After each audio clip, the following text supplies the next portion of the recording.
Hey, 3D, how's it going, man? What's up? Welcome. What's new, my friend? This Celebi. We're gonna hit 1,000 today, which is like nothing, but still. It's just a big number. Not in context for the hunt all the same, but still.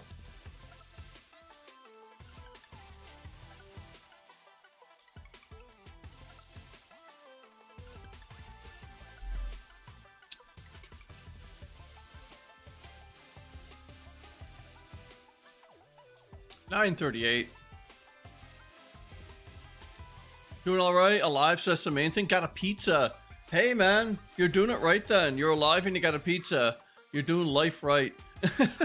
That's amazing. What do you have on your pizza today, man? All good, I hope. All good things.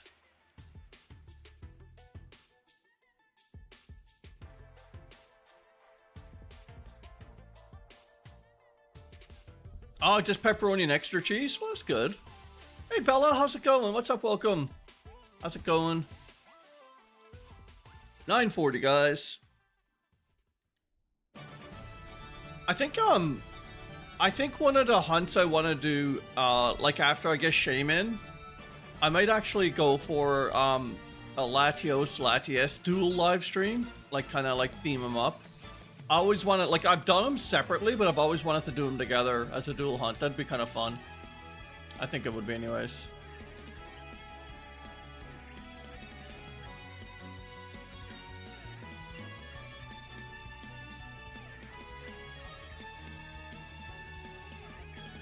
$9.42. Do I have a filter that blurs background, or is that the camera? It's not the camera. It's NVIDIA's, NVIDIA has this studio software that takes your cam input and does AI on it. Like, it tracks, like your background, but it does a much better job than like a chat filter would do it. It actually uses quite a bit of a GPU, but like, I think it looks good. Yeah. It like is distracting, right? Like, cause like I got a busy background with a bunch of multiple colors and like fans and like things. So yeah, it works out good for sure, Bella. It's a pretty cool thing though. It's I wouldn't like stream like a PC game with it like Cyberpunk, because it would use too much GPU, because Cyberpunk uses a lot of GPU, but for this sort of stuff it's fine. It's a pretty cool filter though, for sure. Or like, what do you call it? Like a cam input thing or something? Well, it's not an AI background, it's my real background, but it actually uses AI to do it. Like it's a little bit more efficient than trying to force it, you know what I mean? Hey, how's it going, Seta? What's up? Welcome. I did see your Sylveon, Sonny. I did. I just glimpsed at it before on my stream here. That's amazing. Congrats. Seta, the hunt's going good. We're at 9:42. Stream number 4. Is it Theta or Theta? Sorry if I mispronounced there. Yeah, I actually removed Pokemon Go, man. I just can't do it anymore. And it was just like, the app was there and it was just like, I haven't opened it in months. And I mean, I might get back into it at some point, but I just spend too much time on the card game app anyway, so I don't really play that much.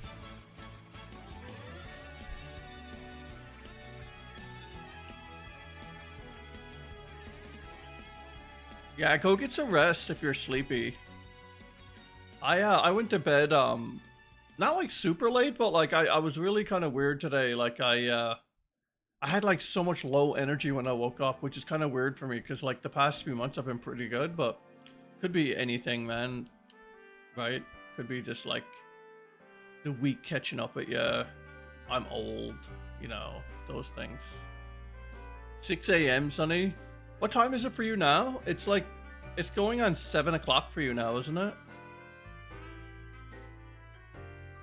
You feel like you're 40 years older today, you think you're getting sick? Yeah, I know, right? It all goes around, Bella. For sure. 42 Eevee in total? Oh my god. That's a lot. Yeah, I did a lot earlier stream today because I want my evening freed up a bit. So this is why I'm doing it earlier, but weekends are kind of like that for me anyways.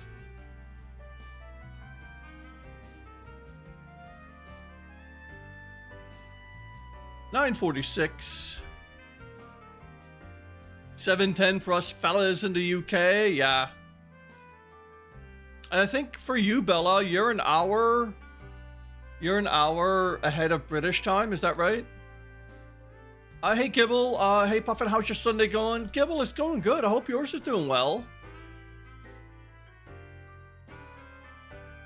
8 p.m. Yeah, cool.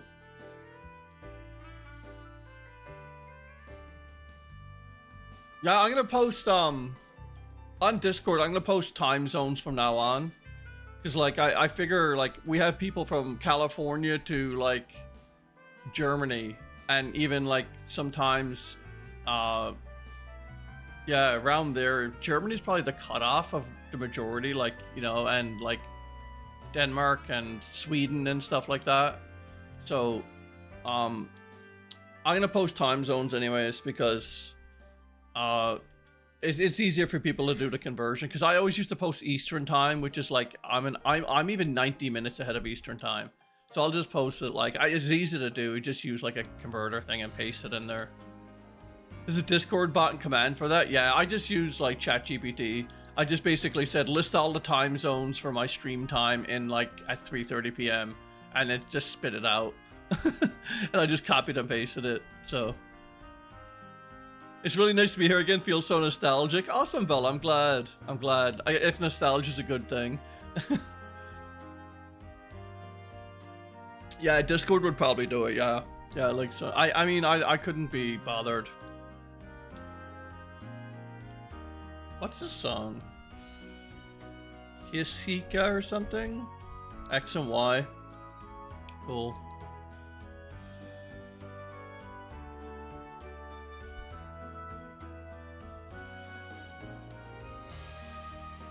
Chill music today, though.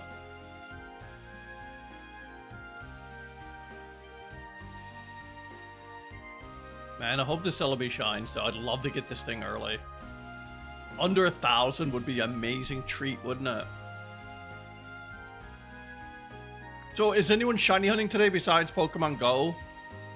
Let me know in the chat. And let me know what you've been getting in the card game as well. My daughter got a God Pack the other day. I'll put it up on Discord, like the recording that she did. It was pretty good.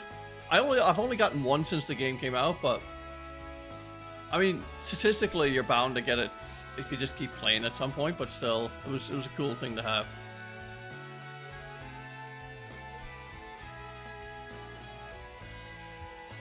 You haven't played the card game since like day 1 too? Oh yeah.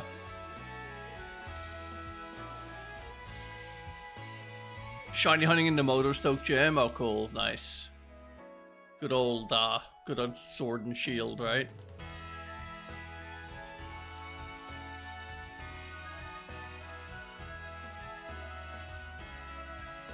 Alright, there we go. You haven't shiny on it in the mainline game since been too addicted to fantasy life. Oh yeah, nice. 4,700 encounters, Bella. Oh my. Oh my. All my shiny hunting has just literally been like apart from like those YouTube videos, those shorts I make with like how the Pokemon like in Scarlet and Violet turns into a Pokemon card, like they take an incredible amount of time to do because you got to go find the shiny first.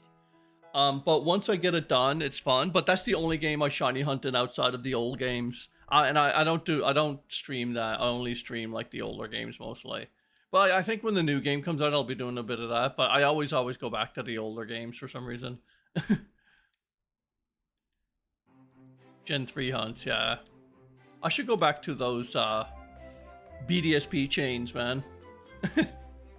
They aged me, like, you know how like in Star Wars where Emperor Palpatine, was it Palpatine that like when he used up all his like energy he like turned old? That's like that's what chain hunting did to me. That's like, it just made me like all kind of crazy. It's like after a chain hunt stream, it's like, holy crap. Cause like when it goes good, it goes amazing, but like you could get up to, what was the cutoff again? Is it like a chain of 30 or 28 or something? And then and then you get the best odds after that. But then it can randomly break, and you get so close, and then it just breaks. Yeah, good old Mesprit. And then you get one that's full odds, which is kind of fun. That happens. Unlimited power. Good old Mesprit. Oh god, man. Yeah, I've taken a Bella. I've taken a different kind of like attitude towards Mesprit after that. Definitely. I was playing some Breath of the Wild last night. Actually, I restarted my game. I'm just doing it on my PC, and I forgot how amazing that game is. Like Tears. I was talking to Jacob about it. Like Tears of the Kingdom. Technically, like it checked all the boxes, but like there was something off about it, and I couldn't like get it out of my head what it was. And I think I finally figured it out when I restarted my Breath of the Wild playthrough. There's a couple of things, but I think the main big thing about Tears of the Kingdom is like when you're faced with like an obstacle or a puzzle, you have to like craft out like a whole solution with the mechanics. Like you got to stick something to one thing and lift it up and do it other. So the flow of the whole game is always interrupted. Like you get to a mountain or a hill, you got to get over. You got to do this thing. You get to a river, you got to keep doing it. Breath of the Wild always had two paths. One was easy and one was hard, but it kept the game going, and it was like free flowing. So like it wasn't chopped up into these little like, oh, stop and do this, stop and do that. You know what I mean? And that's why I think it is. It's more of a feeling than an actual visual thing, but it's kind of weird. Yeah, Breath of the Wild is the older one. Yeah, Breath of the Wild is the first one. And it's like the same game engine, and it's the same world, because like that's the other thing about Tears of the Kingdom. Apart from being up in the sky and then being beneath the ground in those levels, the main Hyrule, like the main overworld, is like exactly the same. They even reused everything. So it's like going back there is like, ugh. You know, it just felt like I've been here, done that sort of thing. Yeah, so it's like a little things have changed, but like I didn't finish Tears of the Kingdom at all. I just lost interest in it. It was just one of those things, man. Like those, they call it a sequel, but like it's just so weird. Tears of the Kingdom is an amazing game, even with how similar it's Breath of the Wild, but it does feel it could have been more. I think too, like there was a challenge that was lost with Tears of the Kingdom as well. Like you can build these crazy powered ships that like fly across the sky and do their thing. And it just takes the fun out of like, oh, there's a mountain range over there. I don't have enough stamina to climb the cliff face, so I'm gonna go around this roundabout route to do it. And when you go around a roundabout route, you run into other things, and you discover things. So like, it's almost like, honestly, it's almost like Tears of the Kingdom is one big mod. Or it's like someone took Breath of the Wild and modded the heck out of it with all these like little things. That's how I felt about it anyways. Yeah, like the rocket and stuff like that. Yeah, you just, yeah, it's kind of funny and cool, but like, I don't know, it just takes away the seriousness of like the way the story is and the way the game is and that sort of thing for me. Yeah, you can build machines and that sort of thing in it, yeah. You can probably one-shot them with craft. You can probably do a lot of things. People have like really figured out how to do like a lot of the sandboxy stuff with it. So I mean, like, yeah, and I didn't mind playing it, but that's all I felt I was doing. All I felt I was doing was like playing around and messing around instead of actually doing my epic quest. You know what I mean? It's just like too much play. It's still a cool game though, obviously, but yeah, I do prefer Breath of the Wild if I was going to do a playthrough. And to make matters like crazier, I've started Breath of the Wild like oh god, that song, guys.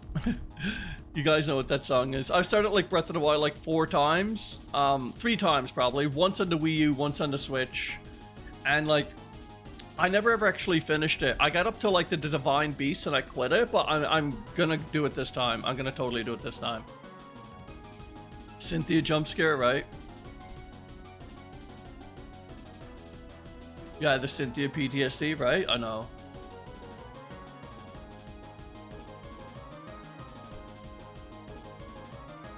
Man, coming up on 1,000 really soon. Tears of the Celebi. That's what it feels like.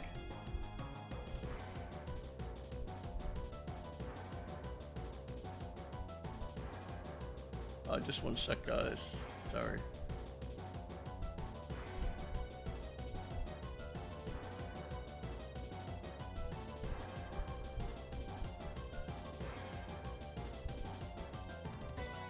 Here we go. Oops.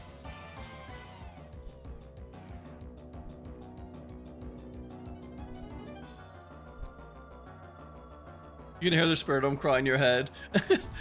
They literally added Cynthia in a bathing suit to Pokemon Masters EX, and now I'm expecting end of service for the game soon. There you go. But, like, they added it recently? Cynthia still haunts us, I know, right? Gen 4, see, it's funny because everybody wanted Gen 4. Everybody was like, give us Gen 4, give us, like, Gen 4 remakes and that sort of thing. Then they gave us, then they gave us BDS, they gave us, like, Legends Arceus, which is, like, Gen 4, like back in Hisui with some new stuff. And then they gave us BDSP, and then at the end of it, I was like, that's too much Gen 4.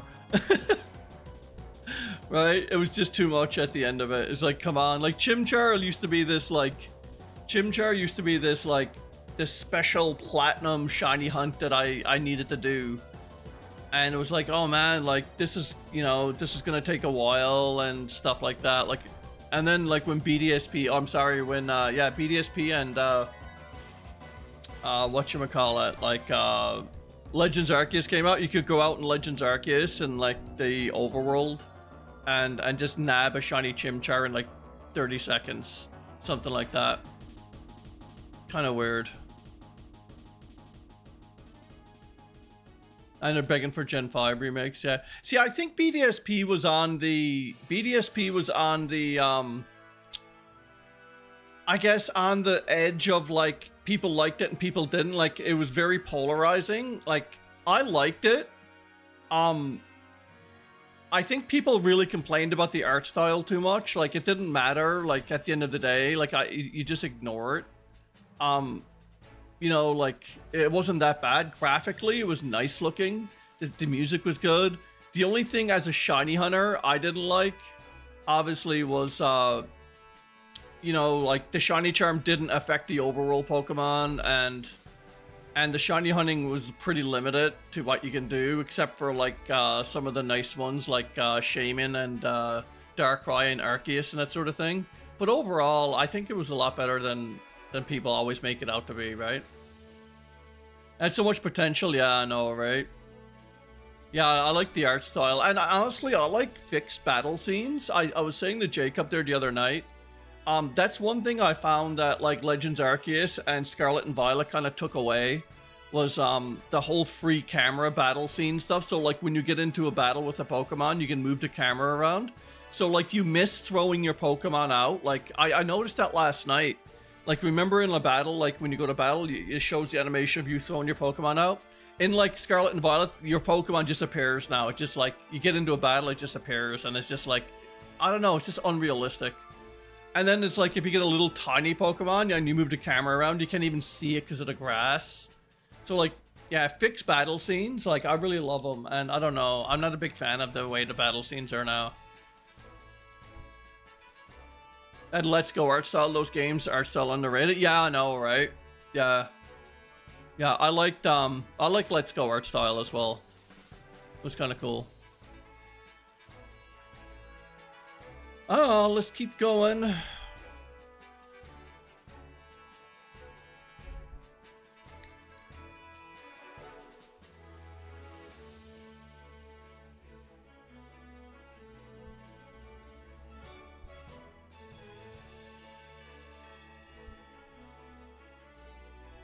One sec there, guys, sorry. I just gotta do something here. I gotta check a message here. Alright. Done.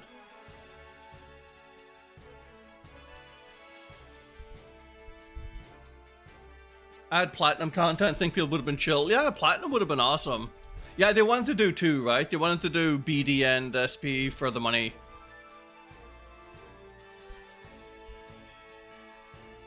And And 982 guys.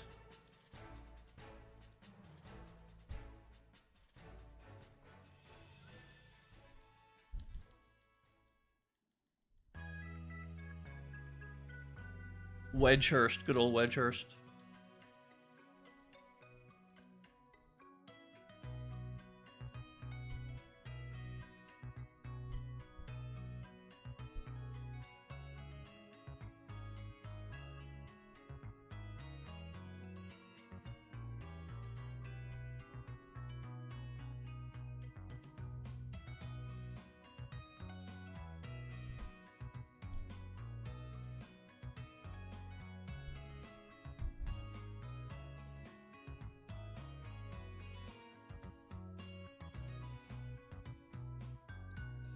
All right.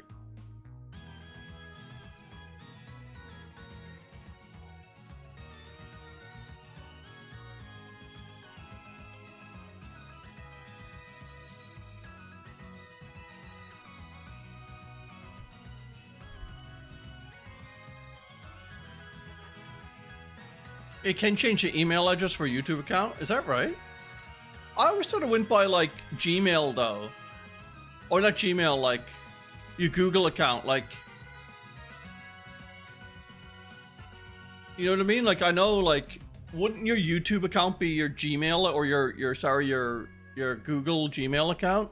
I know you can have brand accounts, like you can have like one Google account and have like 5 YouTube accounts underneath it, or 5 YouTube channels. They're called brand accounts. Like my Puffin channel is a brand account under my email address. There's no need for it to be like that. It's just that I set it up like that for some reason back in the day, and I just kept it. Maybe, I don't know. You can't change your email, Gmail, whatever I'm on. It's just kind of annoying. Yeah, weird. Those decisions they make, right?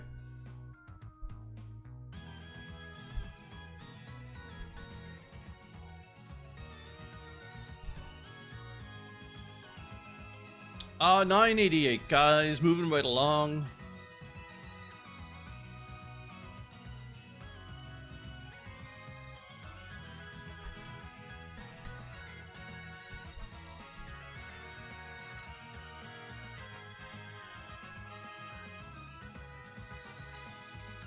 You have no reason to, really? Yeah, I get that.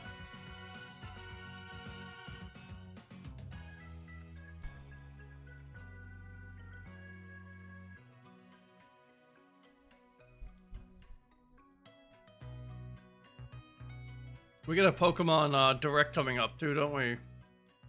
I'm actually going to be out of town when that happens, so I'll be able to watch it, but I was actually going to stream it, which I'm a bit disappointed I can't. I think it's like July 23rd or 22nd or something, isn't it?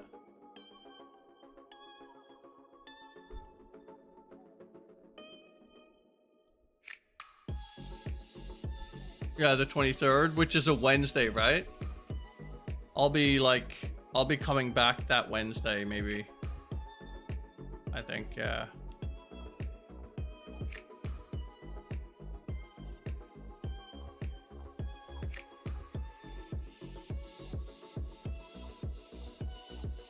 Oh, it's a Tuesday, okay. Yeah, so I'll be gone the 22nd and the 23rd. Yeah.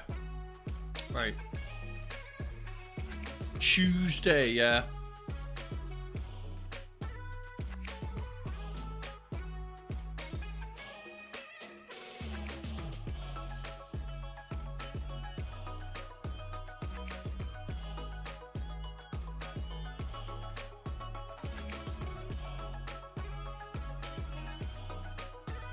Karen, announcer Pokemon Masters.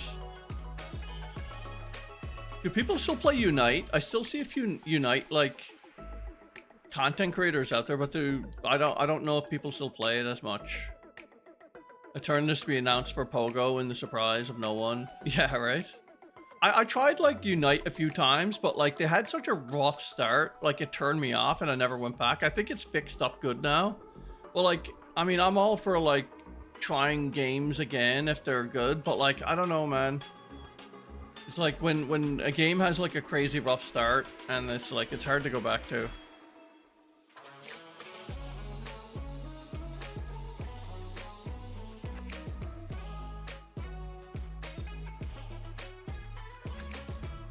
$9.96 coming up on 1,000, guys.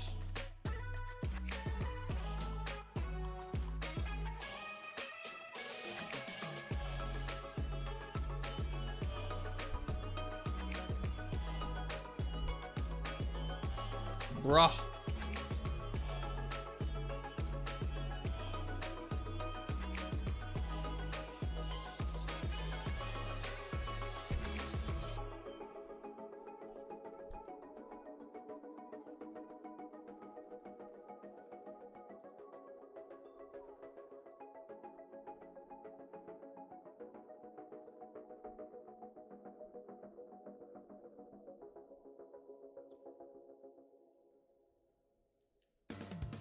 All right, 1,000 coming up, guys. Amazing. We've seen 500 of each one.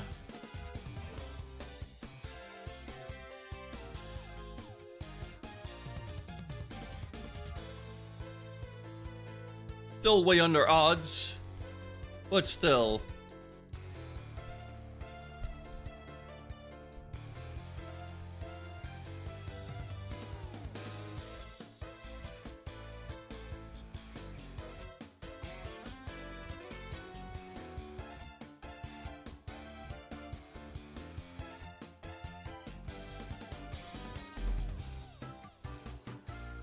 $500 across 4 streams isn't bad. Yeah, not bad at all.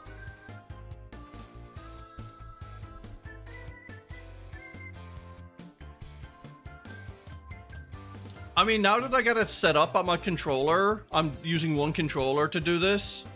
I can get a few more like resets in, which is not bad because it's like I'm like my hands aren't physically on the devices anymore, which is good. I'm even controlling my counter through my controller, which is awesome. I don't even have to touch my keyboard. I just read chat and chill out with you guys.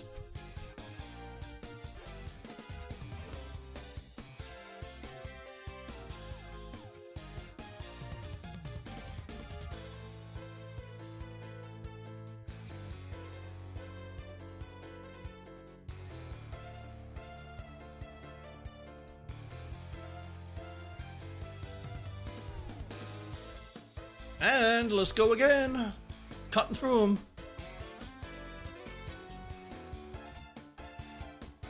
I really do hope the new game is good, though. For shiny hunting, that is. Watch out, they're gonna be like, we regret to inform you, shiny hunters, this game will not feature shiny Pokemon. You know how they do like the, you know how they do like the Japanese kind of like speech, but like they get that translator and it sounds really like weird when they translate it. It's like, I regret to inform you.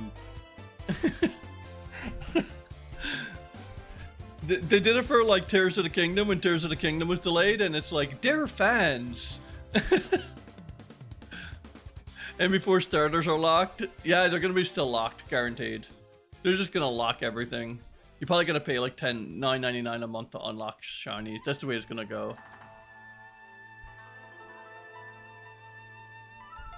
Ultra Force theme, Kartana. Chain fishing, right? I mean, all they need is a little tiny like puddle, right, Bella, in the city somewhere.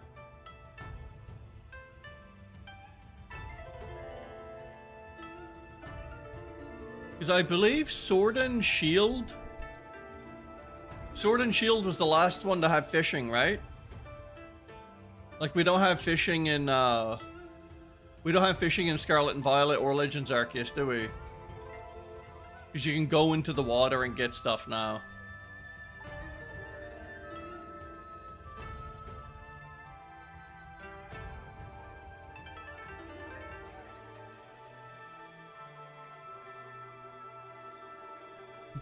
It'd be cool, cool shiny hunting method, Bella. Like, you just get like this trawler, and you go out on the water and you cast this like massive net and you just like drag the bottom of the ocean and you haul in like thousands of Pokemon. And that's like a shiny hunting method, and like the more powers you get, the bigger your net gets. Instead of hordes at like 5, it's like you get 1,000. Just pick the shinies out. you dredge up like dead Gyarados and like millions of Magikarp, few Basculin, you know. Couple of trainers, you know how like trainers are like in the water sometimes? Couple of trainers. BDSP technically, yeah, I guess. Basculin. I find it kind of weird that 3D, you love Relicanth and Bella loves Relicanth, and you hate Basculin and Bella hates Basculin. That's like, it's really rare to find like two people who have that kind of like love-hate relationship with this two different Pokemon, and they're kind of like in the same chat. Yeah, your lost siblings, I think so. Or drain the lake and stomp through the mud. Yeah, exactly, right? It's like, there's my 1% Feebas, yoink.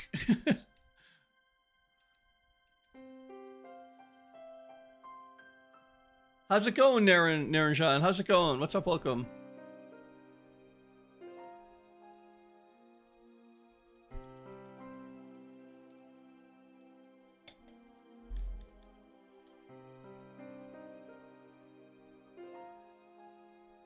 Hey, Amanda. Yeah, early today. Yep. It's an early stream today. I got some stuff to do later tonight, but, yeah, I'll probably go like a couple hours today or a little bit longer even, because I got a bit of time. But yeah, later tonight, I needed to do some stuff. But I'll be back probably Tuesday or Wednesday for another one. I was saying to the chat earlier, I think when I go back, I got to go back to Spiritomb and the Spiritomb hunt and the Shaman. And I think when I go back to that one, I think when I eventually go back to that one, I'll finish that as soon as I can, hopefully, and then move on to, like, I want to do some, like, dual Latios sort of thing. Hey, Ash, thank you so much for the $1 US donation. I do appreciate that, Ash. Guys, donut hype in the chat for Ash. Thanks, Ash. Thank you so much for that, man.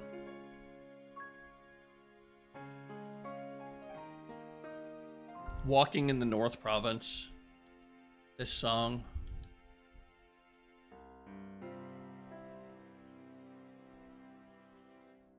Thank you for the donuts there, 3D.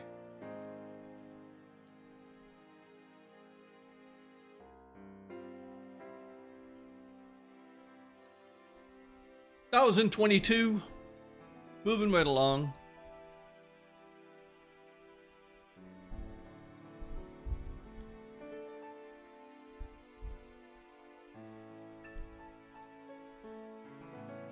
Yeah, doing good. I hope you're doing well as well, Narajan. I mean, I'm doing as good as I can be for a dual God Odds hunt. It's going better than the briefcase simulator one, because I was doing 2 of those, but 2 of them were 1 in 4,096, so this is a little bit different, but still. I got less resets in per minute on the BDSP ones. Yeah, Celebi, man. I've been talking about doing this since I started my channel, and it's been years, so. Can't wait to get Japanese SoulSilver copy so you can do another start hunt. Nice, yeah, awesome. Yeah, those hunts are special, aren't they?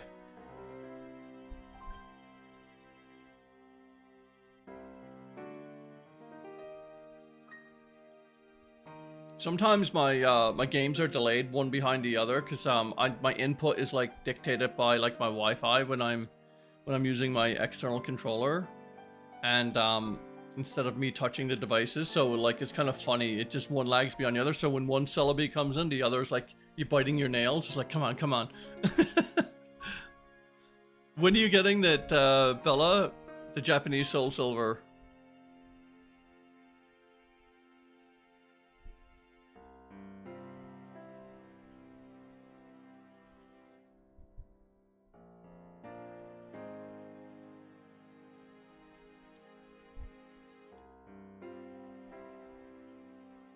Oh, the end of July? Okay, cool.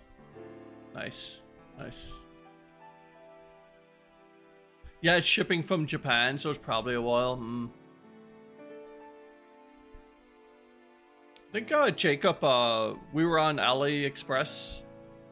Jacob needed to replace the volume slider switch on his 2DS. And we purchased one there, and it didn't take that long. It took about like 12 days maybe. But it depends on where you order from and like what sites and stuff. Sometimes I find stuff from China is pretty good. I'm not sure about Japan. Like I remembered when I ordered, the only thing I really got from Japan in recent years was my my 2DS capture card. It's an English North America one, but it had like Mario Kart pre-installed, and the Imada Katsuki in Tokyo did it. And of course they're since out of business or whatever, but that was like a month. I think that was like almost over a month coming. So it could be if it's not a big company or anything, or if it's just like eBay, it's probably gonna take a while.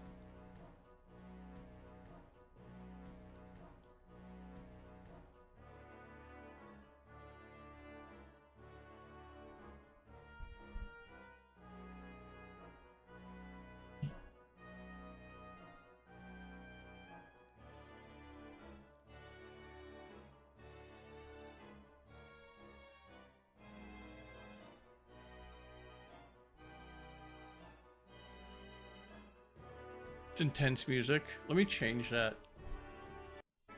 Feels like something's gonna like creep up and battle me or something. 1034. Sounds like a police radio code, doesn't it? We have a 1034. There we go.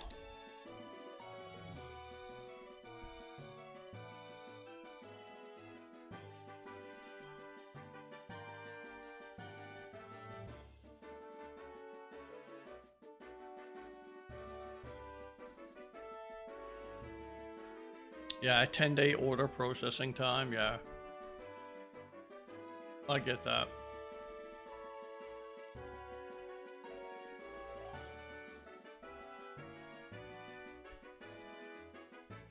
I ordered, just recently ordered, last month, like there's this pair of like Nike shoes that I really liked, like these mid tops, and they had like they were black, but they had some real cool like inserts, like teal and purple inserts.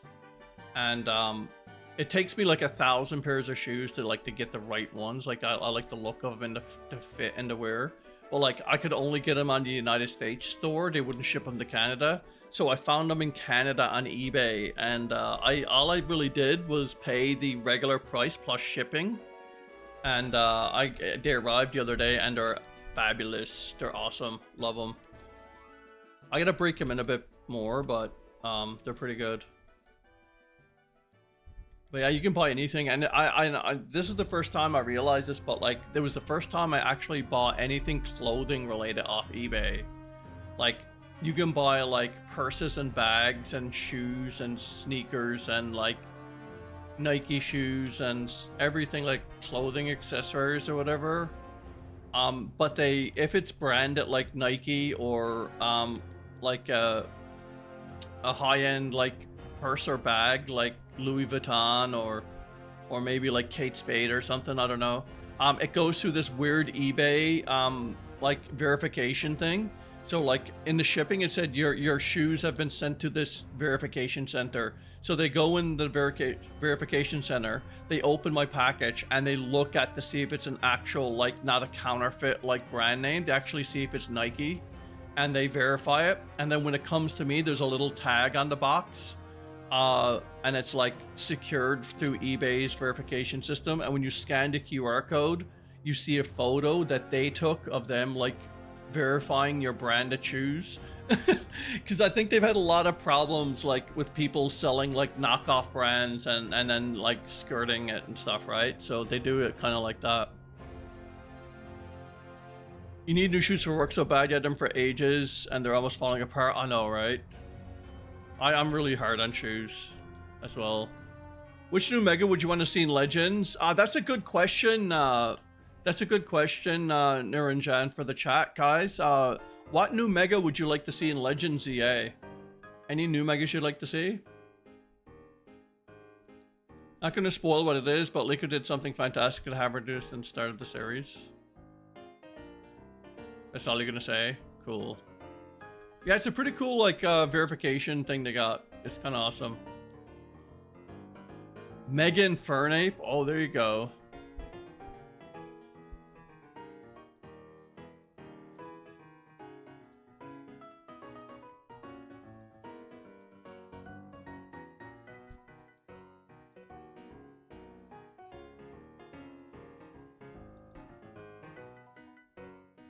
Mega Quagsire.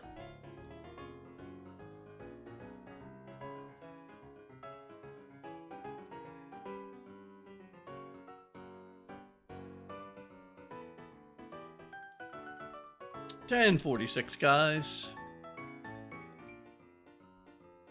I wish I could hunt like 8 of these.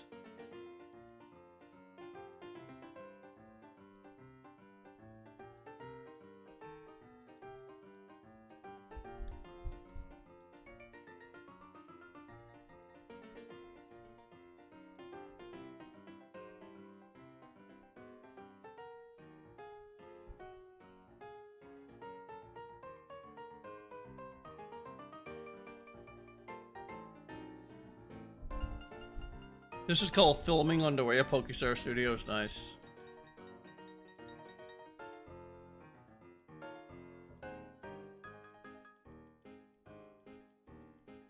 Sick of seeing Vulpix and Sizzlipede, you want out? Right?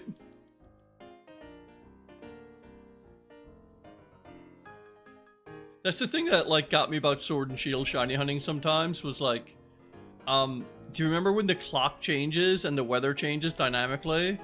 Like if the clock changes and it's like you're shiny hunting like in like fog for like a ghost type, and then like the clock rolls over and all of a sudden like your spawns are gone and it's like you encounter like, I don't know, like a Badoo or something instead of like a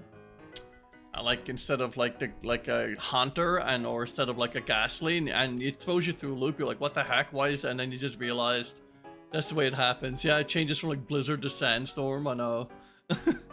It's just like instantly, and then it's like your spawns change like instantly as well. That's the thing about Scarlet and Violet that I didn't like either. You can't advance the time in game, like you can in Legends Arceus.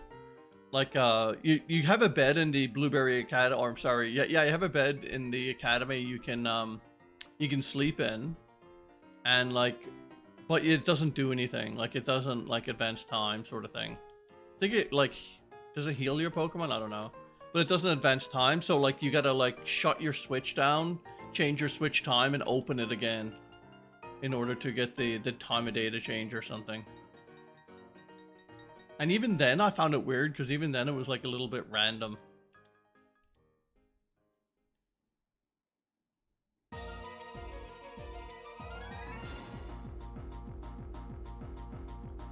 Let me change that one. PTSD. Bit of Hammerlock. There we go.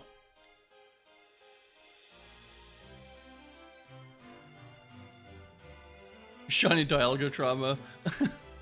It's real. The trauma's real.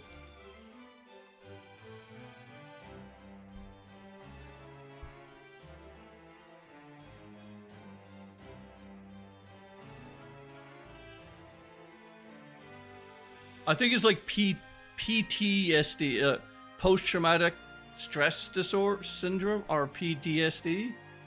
Post-traumatic. I don't know. I can't remember, man. PTSD, something like that. I mean, yeah, you get the letters. Post-traumatic stress disorder. Yeah, you might have like dyslexia then, 3D. If you get that, I'm just kidding.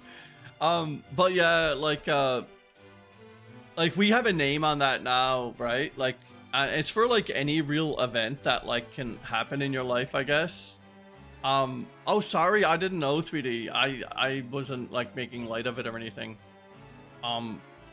But Honestly, like my grandfather, like he was a World War II veteran, right? And like when I was a kid, he used to like jump at like loud noises a lot, and like my grandmother would like drop a pot or a pan in the kitchen, and I remember him like his shoulders would like go up, and he would like shout out like, "Oh my god!" like that. He was so like on edge all the time. And I remember he had this car, and we like he'd take us to like to the store to get like ice cream or whatever. And in the back, like all the old cars had these little ashtrays because if you smoked in your car, I guess. And when we were kids, we used to like open the metal ashtray and just close it like really quickly and make these sounds. And he used to like freak out. He could not handle the sound, right? And that was all like back then they call it shell shock, but it's really what we know as PTSD now, right? Yeah, it doesn't affect you too badly compared to when you're younger. Okay, gotcha. 3D, yeah. Oh, it's PTBS? Okay, yeah.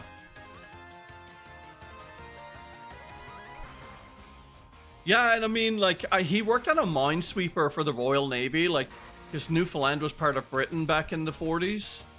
And he was born in the 20s, right? So he was like in his, he was like 23, so he was like almost 19, 18 or 19 when he was into the war. And he worked on a minesweeper, like aboard a ship. So I don't think they saw like a ton of like action, like getting attacked, but like just loud noises of war and the stuff you do generally see is like everything is loud, right? And I think that's what it was. But yeah, I mean, obviously he survived because I'm here, but still. I have his war medals. He has like the Star of Italy and the Atlantic Star, and he has a North African Star and a couple of more, I think.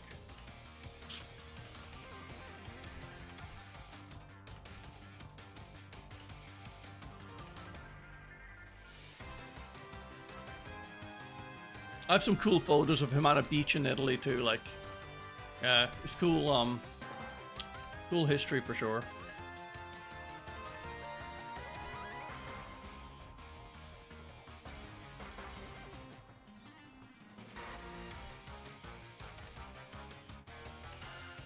And 1066.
Hey, all blinds, how's it going? What's up? Welcome.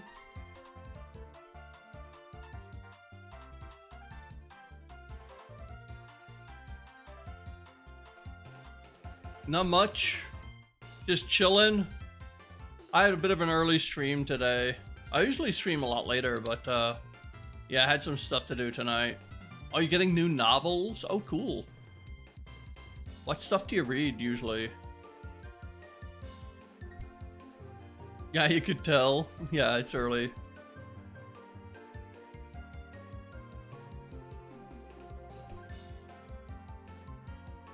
Web light and normal books? Okay.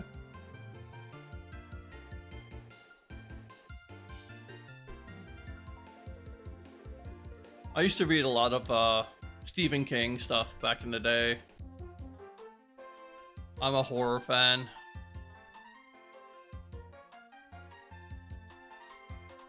But I mean, really, like, honestly, I think story-based games, like video games, have replaced my novels. Because, like my wife reads a bit. On vacation, I read a little bit, like, out of it, like a traditional book, I would say. But honestly, like, all of my story-based games, there's enough reading in there for, like, a lifetime for some of it. And it's a little bit more stimulating, like, it's, you know, you're actually playing through the story, so that's what most of my stuff is. You still gotta read Lord of the Rings. Used to hate reading, we got into Korean comics, and you're really enjoying it? Awesome.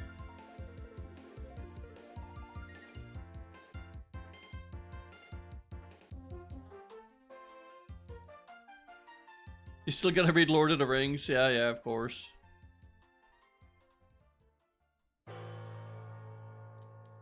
Lord of the Rings.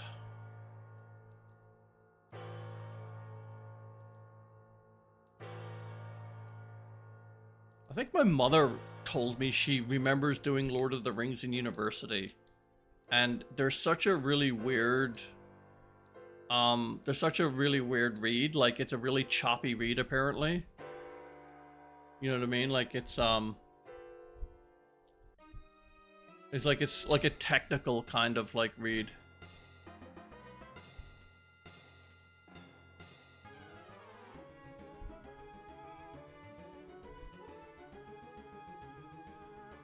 We're at 1080 already, crazy. Crazy how much you can get done in an hour or so.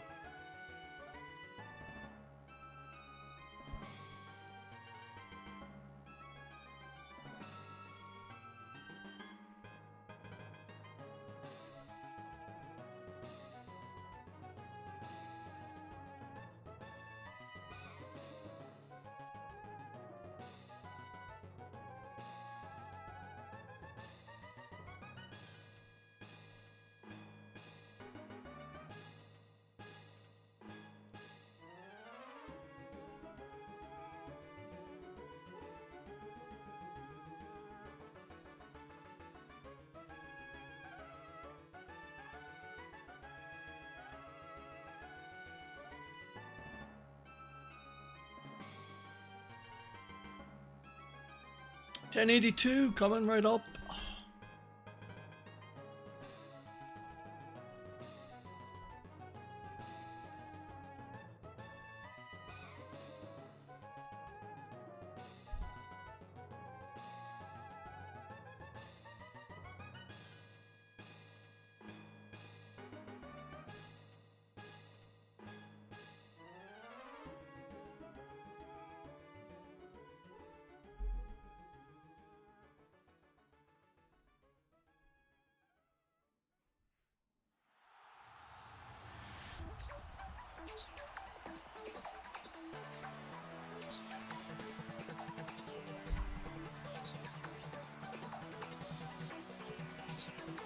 The Silmarillion, is that how you pronounce it? It's a bit of a hard read, mainly due to the character location names. Oh, gotcha.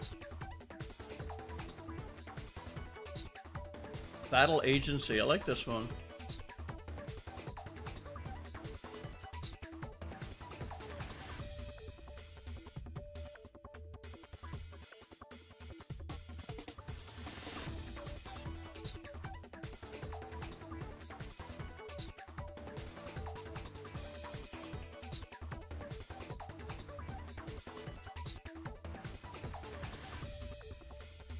Yo, Daster Creations, thank you for popping in and gifting out 10 shiny Puffin memberships, Daster. That's really cool of you to do that, my friend. Thank you, Daster. Guys, donut hype in the chat for Daster there. Thank you for that. That's awesome, man.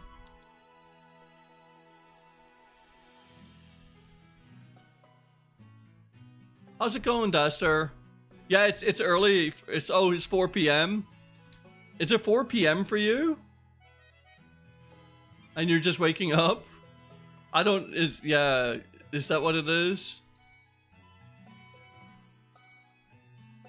Thank you, Duster. Appreciate it. Oh, it's 8 p.m. for you, Alp. Yeah. Sweetie, kindly put your wallet away. Yeah, thanks, Daster. Daster and Ash and 3D, a bunch of people donate a lot here. And I do appreciate it, guys. Thank you. That's amazing. Guys, really, really cool.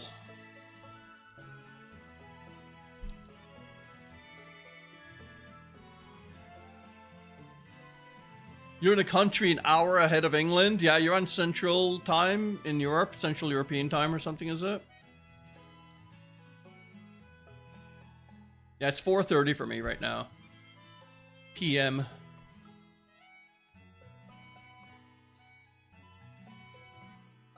Thank you though, Dast. I appreciate that. Hope everything is well with you.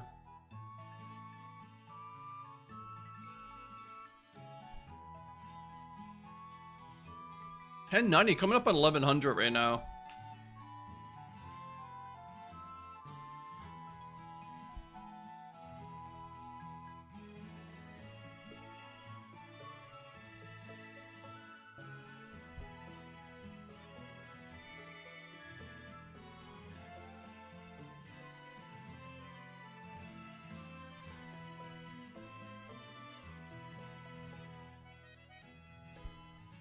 $34 months Alplines. Oh, amazing. Thanks for that flex. And the support. Yeah, that's really cool. Wow. And you got the Master Ball too. That's amazing. Yeah. Looking at that Master Ball there now. Very, very cool. Thank you so much for that flex. Don't forget to flex your membership, guys, if you have one. Always love to see it.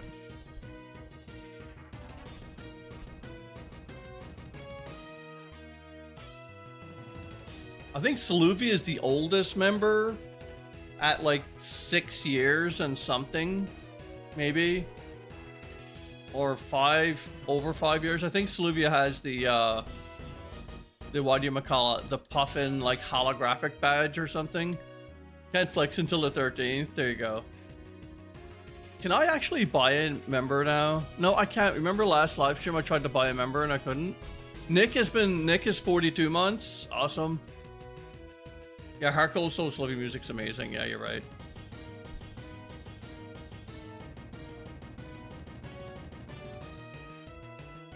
And actually, some of the town music actually reminds me of Zelda's.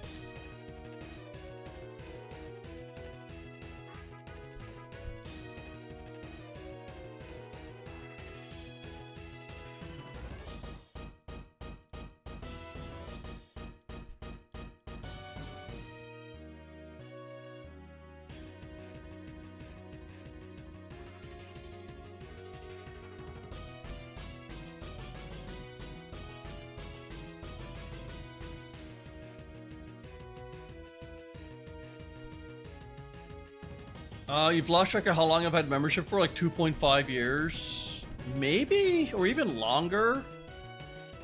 Yeah, oh yeah, you're on the Beast Ball, aren't you, 3D? Yeah, it might be like 2.5 or 3 years, something like that. Yeah, I do appreciate all the support, guys. It's really cool. Thank you. Really cool.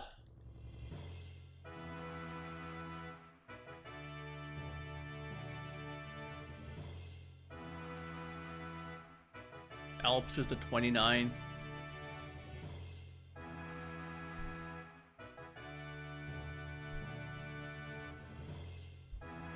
Oh, Lucid is it? Jim? And Black 2. White 2.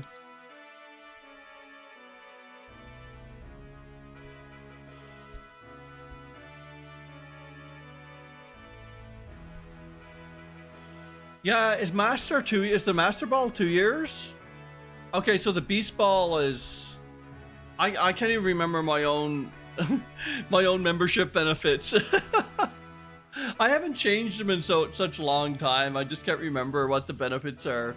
It's like I'm a real good salesperson for my own channel, right? I have no idea.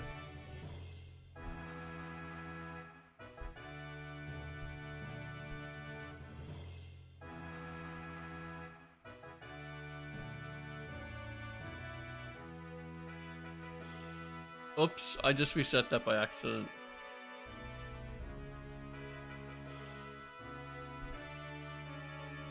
I think I've seen it though. I don't think it was shiny. It's 3 years? Okay, cool. Yeah, I expect it to be like 45 years, Bella, for 3D. At least.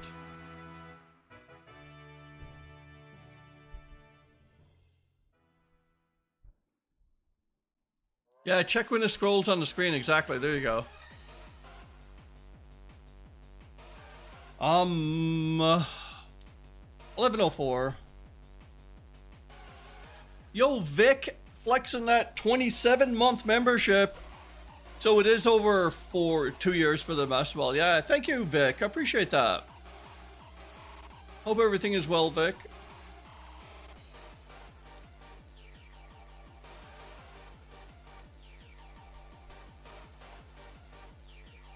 Scarlet and Violet get some cool battle music, though. I'll give them that.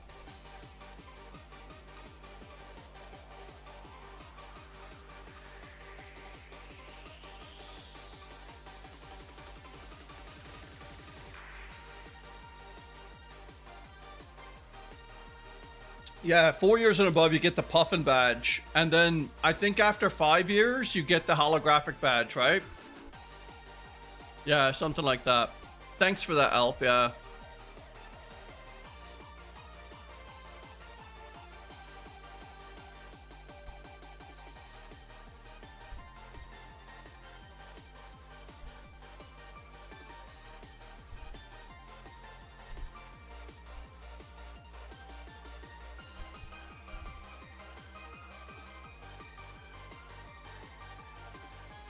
$11.07.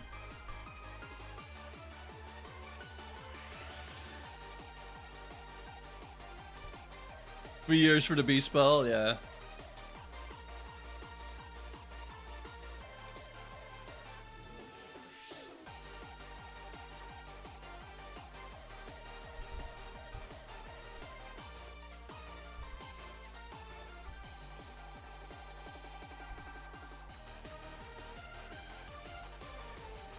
Sluvy is 6 years exactly.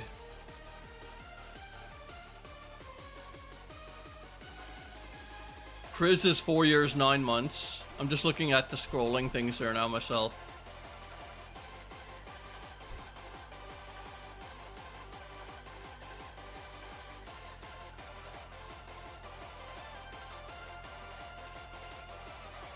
Hey, Alp, if you ever want to do streams yourself, I'm here for support. I can't really, like, talk too much about it on live streams because it's, like, it would take away a lot from the stream and we'd be talking about, like, the technical parts of streaming. But on Discord, if you ever want to DM me or ask me on Discord how to get started or set up, I can definitely help you, my friend.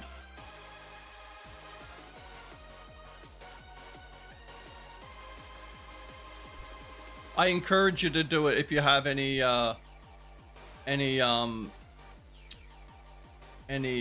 like kind of like technical know how to do it and you want to do it. It's kind of fun. It can be, for sure. Yeah, you need time, that's the thing. I barely have time for it.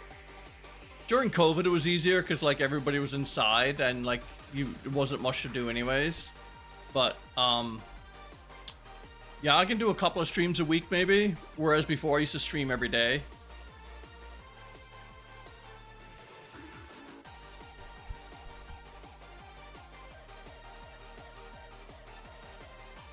Yeah, there you go, Elf. Awesome.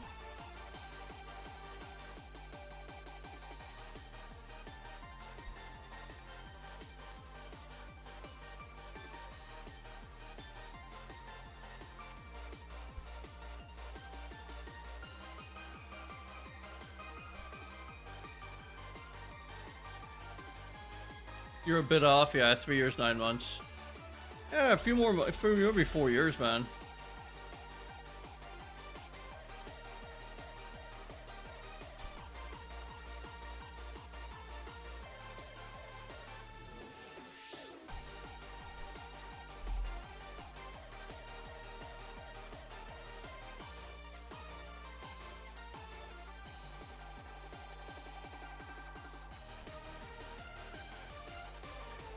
That's a hot tune. Also 5 minutes long. Pasifia battle.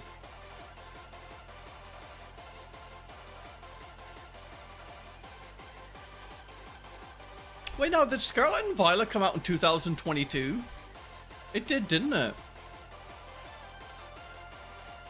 Holy crap, is Scarlet and Violet going to be 3 years old this autumn? Where the heck did time go? Wow.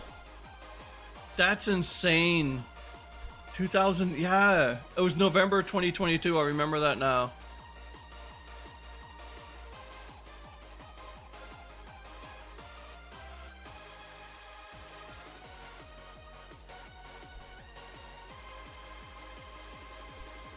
Yeah, me too. I thought it came out like just a couple of years ago, but it'll be 3 years this this autumn coming up.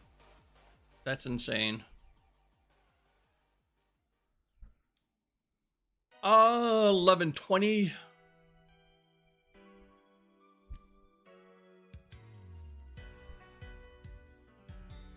Alabaster Icelands, there we go.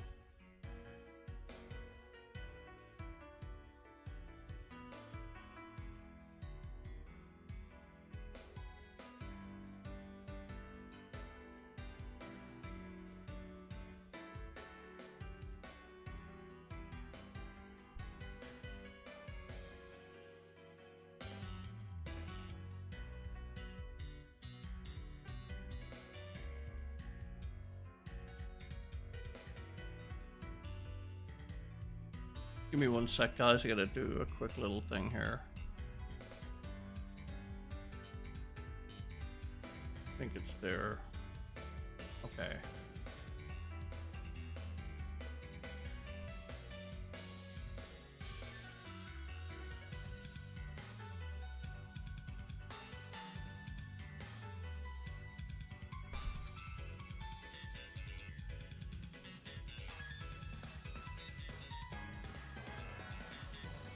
Am I the only person who disliked the fact we got more news about ZA in 2 months than in the year between 2024 Presents and 2025 Presents? I think a lot of it got to do, honestly, with the leak. You know that massive Pokemon leak there a few months ago? Or at the beginning of the year? I think Game Freak kind of like walked away and put their tail between their legs and like just basically like put their head down and tried to figure out how to lock stuff down. And then it's like they probably have a whole new strategy about releasing information, and because they know their fan base is absolutely insane rabid about news, so like maybe they're just treating stuff like that more serious now, so they're just a little bit reserved now. That's my feeling, because like they've been awfully quiet since the leaks. They were always a quiet place anyways, but the Pokemon Company was always kind of like always dripping stuff out, but now they've been with games, but now it's always been like a little bit quieter. And who knows, they probably had to go back and revisit some things in the game or something, I don't know. Could be something like that though.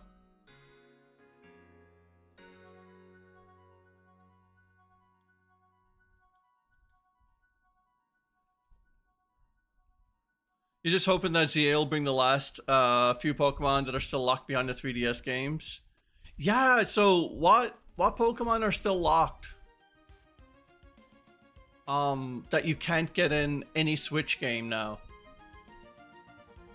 There's definitely a couple, isn't it? Furfrou, the Patrat line, yeah. Yeah, they really did Patrat bad, didn't they? That line.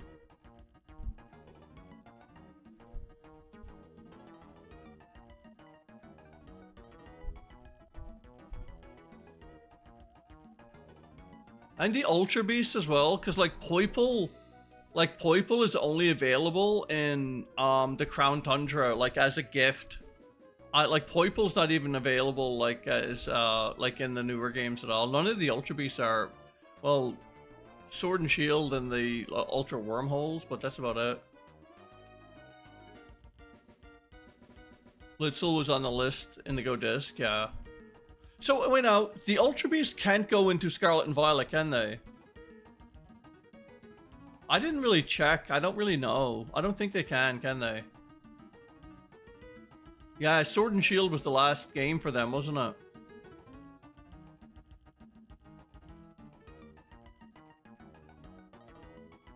Yeah, yeah.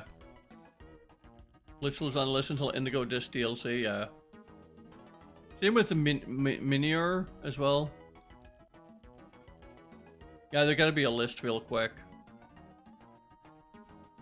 Let me just try this, I'm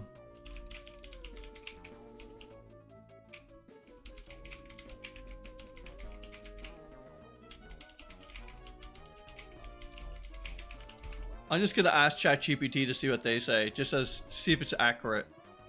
Just to see how accurate ChatGPT is on this. What Pokemon aren't available in the main series Pokemon Switch games? Sword and Shield, BDSP, Arceus, Scarlet and Violet Legends, ZA. So what ones aren't available? Patrat, Watchog, yeah, Pansage, Simisage, Panzer, Simisaur, Panpour, Simipour, and Furfrou. Yeah, so there's only 1, 2, 3, 4. Yeah, you're right. There's only like a handful. And then there's like Mythicals, Transfer Onlys, Deoxys, Deontay, Hoopa, Magnera, and Melmetal. Unobtainable. Yeah, there's not many. There's like, yeah, right. There's only a few that's not kind of like, not kind of doing its thing. My keyboard sounds so clean. Yeah, it's a mechanical one, like, you know, those clicky ones. It drives my wife nuts, but I actually inherited from Jacob. He got a new one and I like that one. It's like a ducky keyboard or something. Yeah, it's pretty cool. I like it. Yeah, you got one too? Yeah, yeah. They're satisfying. I want to get a bit of quieter one, but the one I want is like 200 bucks. And it's like, it's still mechanical. It has that nice tactile feedback, but it's not as loud. It's like soft switches. So, but it is kind of cool, for sure.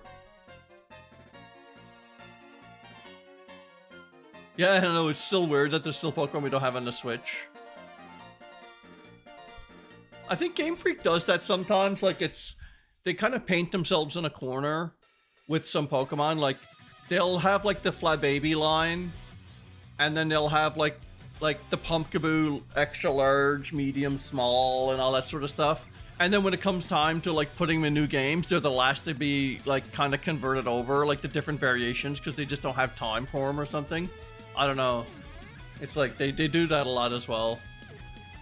200 bucks for a keyboard, I know, cheap gift. I just spent like $20 in current. I mean, like the one I want is that. I wouldn't spend that. I'm saying the one I want is like 200 bucks. But like if this one were to break tomorrow, I wouldn't go out and buy the $200 one. No.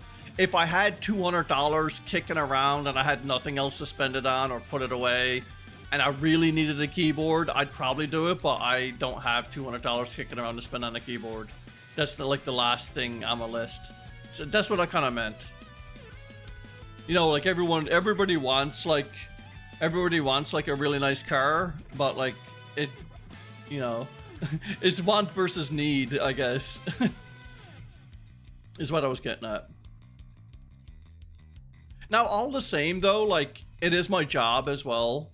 Like I use my keyboard for hours and hours on day in, day out, same with my mouse. And then like outside of my profession where I make money, I use it for gaming and stuff. So my hobbies and my hobbies and streaming and my hobbies and my literal like work life uses like all of this all the time. So do you see what I'm trying to do now? I'm trying to justify getting one.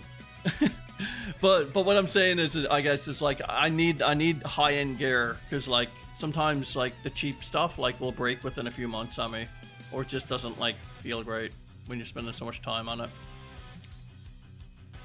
The list is Spinda, Elemental Monkeys, Deoxys, Celebi, the Patrat line, Furfrou, and Magnera. Yeah, there you go, Elf. Yeah, that's the full list. Cool.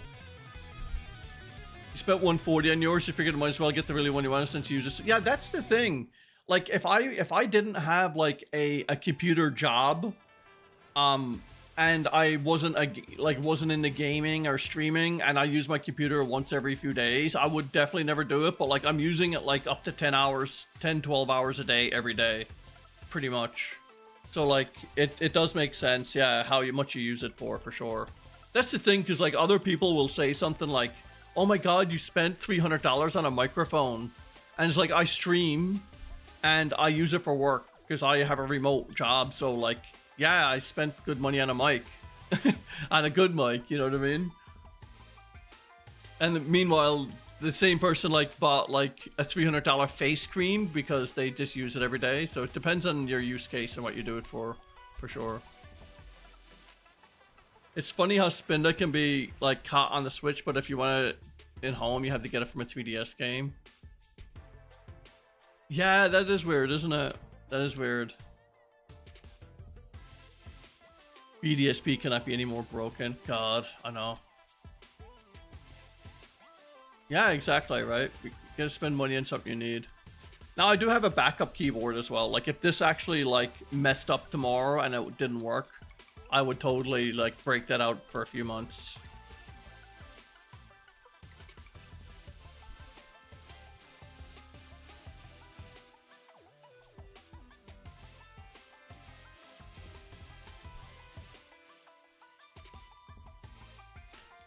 I wonder, will they ever use ILCA to do another Pokemon game? Keytron to make really neat low profile keyboards. Cool, nice. Nice. I used to go wireless too, Bella. I used to go like with the wireless Logitech mouse, wireless like Logitech keyboard setup. And then I was just having way too much trouble with lag and Bluetooth. It would drive me crazy. Like the batteries would wane in them.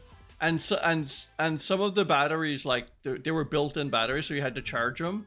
But like I would press like the A key and I'd see like a ton of A's going across my screen because Bluetooth was wonky. So it's like, yeah, I'm gonna go wired in. Yeah, I know. Even with my like game controllers, I wired in. The only thing I use Bluetooth is my AirPods, and I use it on my phone. Like pretty much Bluetooth on my computer, it's like literally nothing. I have a Bluetooth thing, but I usually don't. Oh yeah, and these things here. These AirPod Maxes, that's my gaming headset sort of thing. Like, these are incredible for like gaming. And that's Bluetooth as well.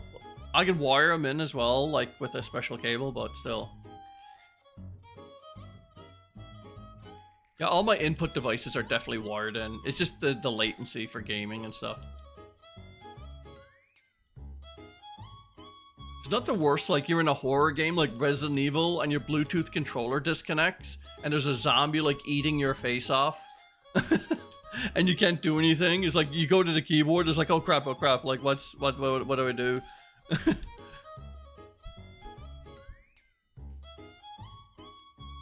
The only time I've used a wireless mouse is when I'm visiting a couple of World of Warcraft friends. You're going on board the laptop, I needed a mouse. There you go, yeah. DT900 Pro headphones. Oh, the sound is like heaven. Yeah, it's so nice, isn't it? When it's all muffled out. I use these almost for like anything. Like after a while, they hurt my ears. Like the edges of my ears and stuff. Like they're over ear, and they have that noise canceling button, and it's insane how that works. Like the pass through is kind of cool. It's like very digital sounding. But even when I go out and shovel snow in the winter, sometimes I'll use these, and like all environmental sounds are like drowned out. It's crazy. And but you got to be careful because especially outdoors, you can hear a car coming or like a vehicle if you're walking. You got to kind of put it in pass-through mode. But when I'm gaming, I put it on like the noise cancellation, and it's so like in your ears. It feels like you're in the room in the game. It's kind of crazy. You find it funny if they made a realistic Pokemon game, right?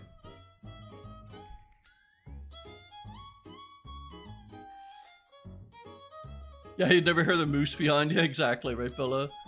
Well, like I used to use it snowblowing because like my snowblower is like a gas snowblower and it's really loud and old, and like it actually is kind of too loud, but like so I put them on and noise canceling. So when I'm backing out of my driveway like with the snowblower and there's traffic coming, I gotta like be really careful because I can't hear anything coming. It would be a disaster. Imagine how good Pokemon would be if they had the graphics and style like Game Freak's newest game. Yeah, or even like Breath of the Wild. Like, even if like Legends Arceus, I'm sorry, yeah, like even if Legends Arceus or like Scarlet and Violet had like Breath of the Wild's visuals, that would be even like so good. Like, because even Breath of the Wild's visuals are more higher fidelity than Scarlet and Violet and stuff, right? It would be so good. Scarlet and Violet still, like, it's kind of crazy. Scarlet and Violet's, like, the textures on Pokemon's bodies, like their fur and their scales, is so highly detailed. The food is incredibly detailed looking and, like, high-res textures. And the clothing, you can see the threads in the clothing. But, like, then the mountains in the distance, you can see, like, they're, like, PS2 graphics. And, like, the grass is, like, PlayStation 2 graphics. It's just so funny how Game Freak does things, right?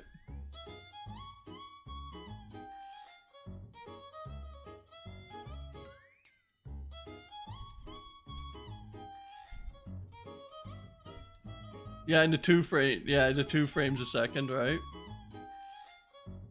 I mean, I'm cool with 30. Like, I'm honestly cool with 30 frames a second. Breath of the Wild hits it all the time, pretty much, except for in a couple of towns and stuff.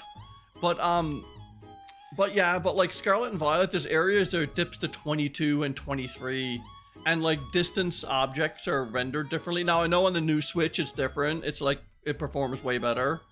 But you shouldn't have the need a brand new piece of hardware to run a game that can actually run in 30 on the Switch, no problem. Because, I mean, you get games like, Breath of the Wild, Tears of the Kingdom, The Witcher, Skyrim. I mean, those games all run at 30 on the Switch, so there's no reason why, like, they can't do it, but... Yeah, Scarlet and Violet release, exactly.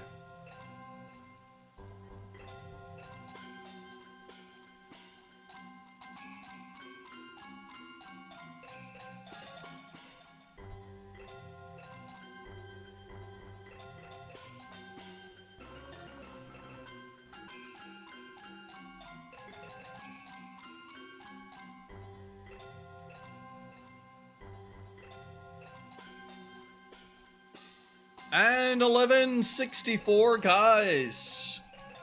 Putting right along here. We're about an hour and 24 minutes in. We usually go 2 hours. We'll take it another 30 minutes to see how this thing goes. And if we're in the mood, we'll let go a little bit longer, maybe. Who knows? We'll see.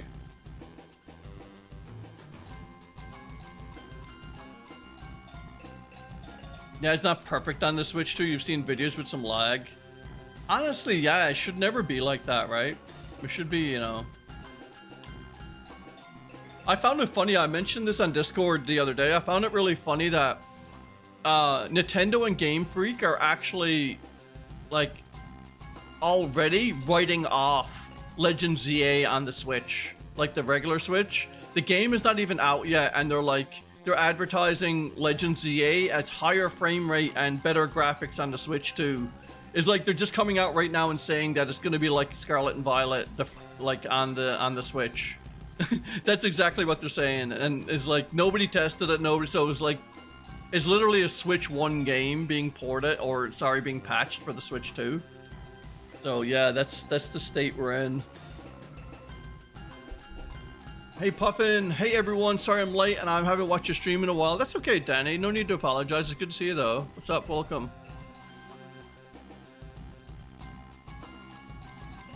It's much better than the OG Switch, of course, yeah. I play Scarlet and Violet on, if I want to do like video recordings and stuff, I'll play it on, I don't stream it much, but I'll play it on my PC. And it's freaking crazy. You can play it like 4K textures and like 60 FPS. Kind of like, I guess, the new Switch. There we go. ZA isn't out yet. Hey BT, the Ghost. What's my favorite shiny? It is Umbreon. Surprise, everyone loves Umbreon shinies, right? Yeah, I do love it. It is my favorite shiny, Umbreon is. Puffin, any reasons why you're doing 2 shiny Celebi hunts? Not because I want to get 2 shiny Celebi, because like it speeds it up a bit, right? Like the odds, Danny, are 1 in 8,192. So I got a 2DS and a 3DS here with the Virtual Console Crystal game. So that's what I'm doing too. So hopefully I'll get one a lot faster than just sitting here and software setting one game sort of thing. Yeah, the odds are still like 1 in 8,192, but when I'm doing 2 of them, it's just like I'm kind of like increasing my chances to find it faster. Essentially. You still need to hunt Celebi? Yeah, I've been saying it for years and I finally did it. It's just one of those things. Slumbering Wheel Shrine. This is what this song is. It's kind of spooky sounding. Umbreon is a great shiny. I like Sneasler shiny a lot. That's probably my favorite. Cool goat. Yeah. Sneasler's awesome. I remember when I got my shiny Celebi, it was exactly at 5,700. I was about to take a break. Oh, awesome. Yeah, awesome. 1 in 8,192 hunts are something I definitely need to start.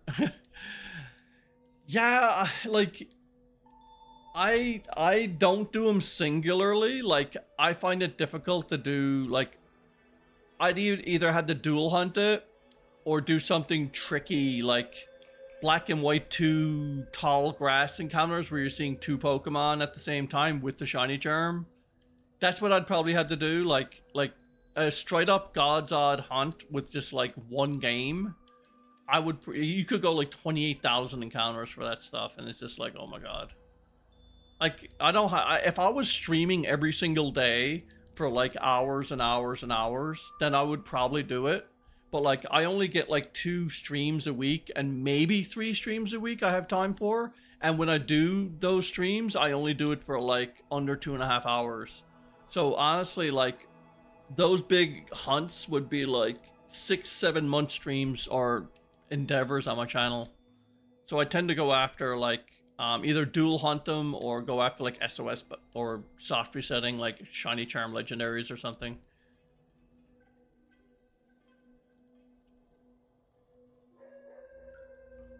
I'm just sick of Scarlet and Violet hunting. Like the shinies just don't make me exciting in there anymore. There we go. That's a spooky kind of soundtrack, that one is. 72,000 encounters. Oh my god. Celebi is a time traveler, right? Didn't appear in the Pokemon anime until the 4th movie. It was the movie Choose a Young Professor Oak. There you go. Yeah, the legendary Doggos theme, yeah. It's over there now.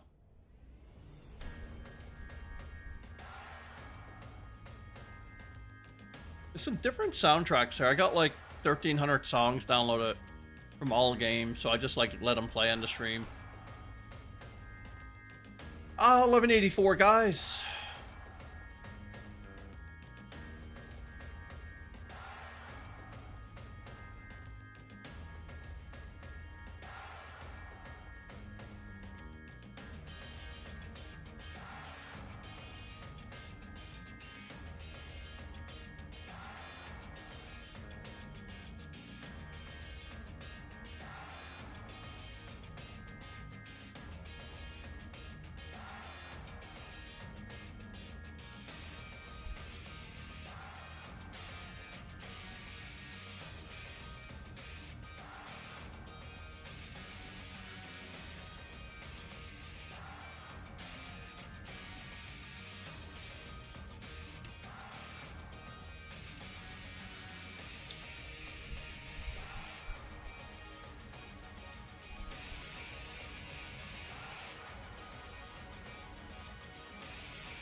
And more greens. We're gonna call it celery. The shiny is actually like, I'm sorry, the non-shiny is like celery and the shiny is like a red onion. Red onion, green onion.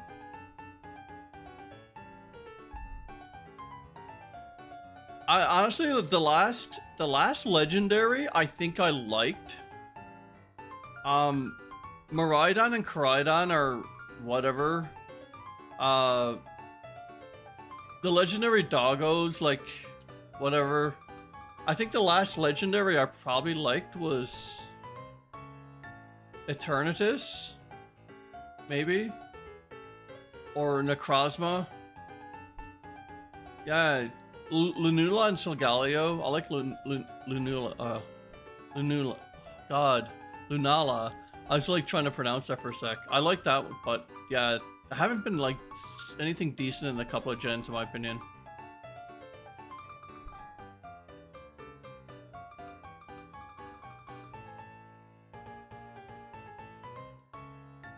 Yo, Ash, thank you so much for the $1 US donation.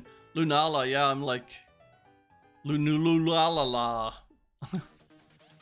Guys, donut hype in the chat for Ash, please, once again. A ghost Reggie, yeah, Reggie Boo.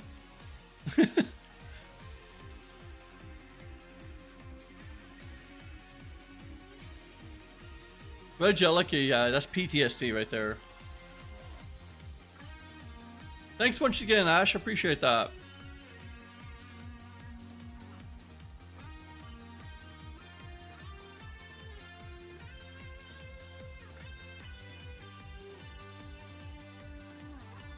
Danny, Puffin, are you drinking Dr. Pepper Zero? I am, Danny, yes.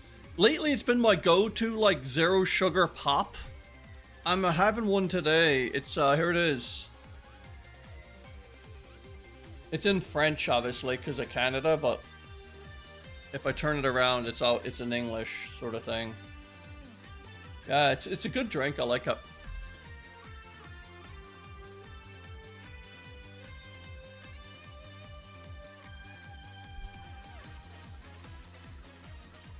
Yeah, and it actually kind of tastes like regular Dr. Pepper without like all the sugar. 20 milligrams of potassium in here.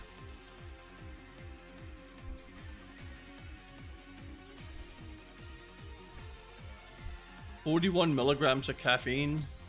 Wonderful. Reggie Spirit. Yeah, there you go.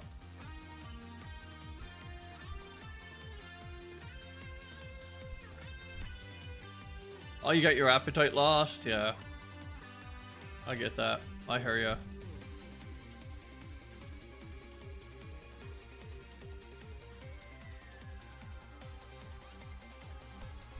Usually you drink like Pepsi Zero, Coke Zero, Dr. Pepper Zero, Mountain Dew Zero, and of course my favorite, Spranta Zero. A combination of Sprite Zero and Fanta Zero. Danny's all zeroed out there. Awesome, Danny. Yeah.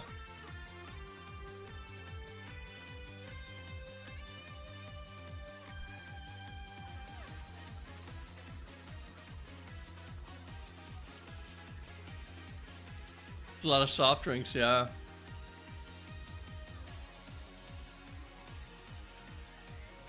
I'm on a little bit of a Monster Energy kind of like kick again, and I think I gotta stop it because it's like it's affecting my sleep again. So yeah, I gotta be careful.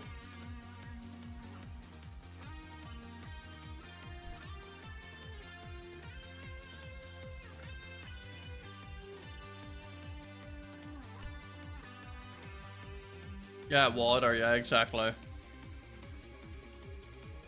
I also, like, lately I've been I buy this green tea at Costco. It's basically like green tea bags, like the sachets or whatever, individual portions.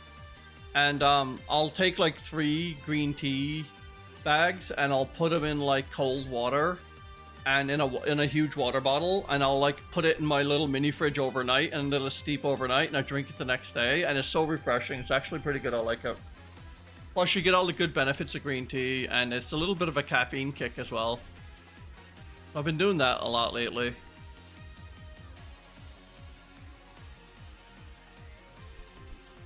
Your Firefox tab just crashed. Oh god.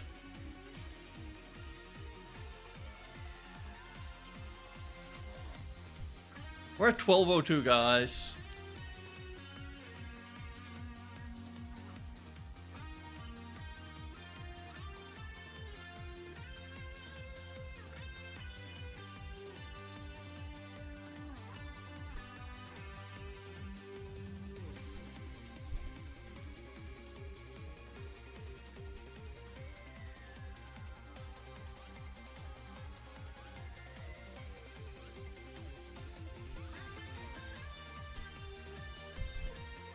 1 soda a day? Yeah. That's good though. Everything in moderation, my friend.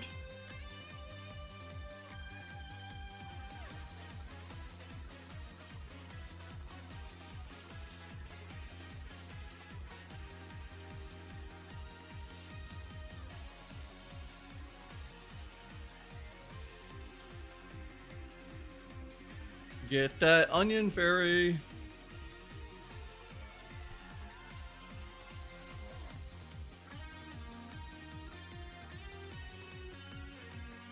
Sugar-free soda is very unhealthy, keep it in mind. It's not good to have it every day for sure.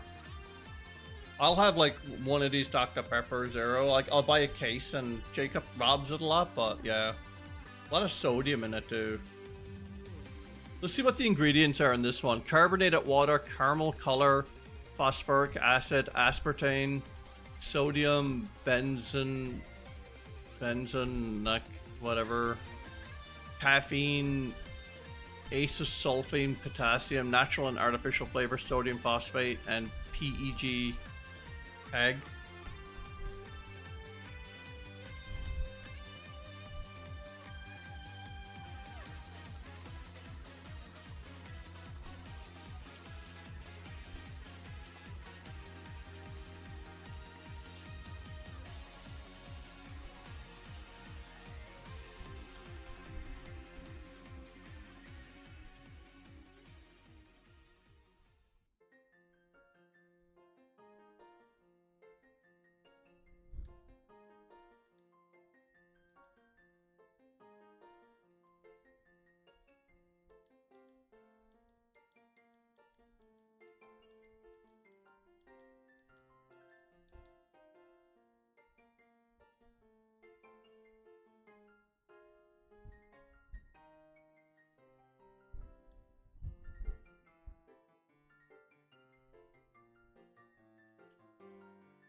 Hard to find it in Denmark, I get that, yeah.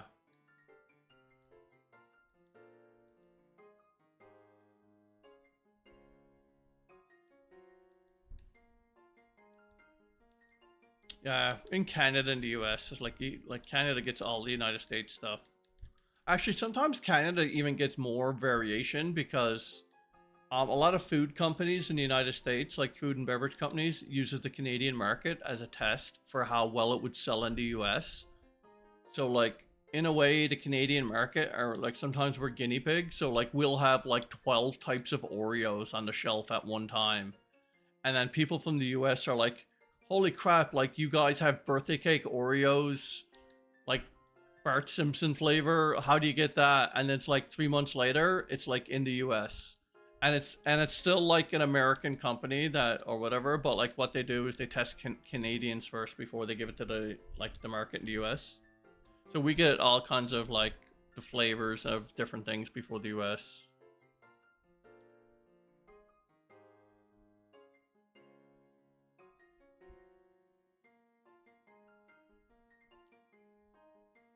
Canada Dry Ginger Ale Zero, yeah. Canada Dry is a good ginger ale. For some reason, I only drink ginger ale around Christmas time. I don't know what it is.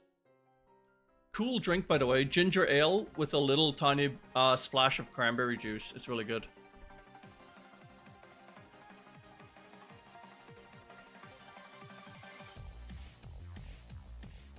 So you guys are beta testers for Oreos to make sure people don't get sick from them, right? And yeah, not so much like sick, I guess, but I think it's more of beta testers in selling them. Like if it sells well in Canada, it'll generally sell well in the United States. Instead of them having to commit to like a massive market in the US, they kind of do it that way. But yeah, food safety wise, it's fine.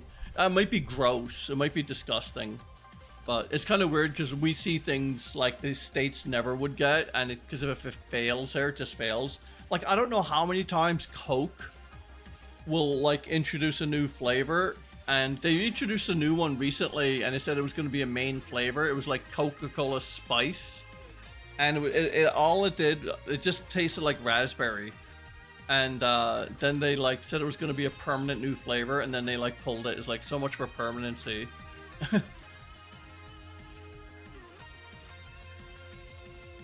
Yeah, the Oreo flavored Coke Zero, I remember that one. I actually tasted that. It wasn't bad.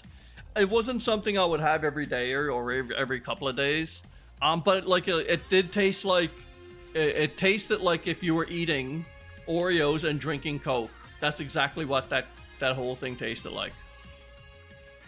And like it wasn't terrible, but it wasn't like, it was kind of weird. But Jones Soda as well. Jones Soda has like really strange flavors. They were the first to do all the weird flavors. I think Jones Soda has like turkey supper and like cranberry, and they have like a fish and chips flavor. Like they have some really weird soda flavors going on. Yeah, it was limited time only. Yeah.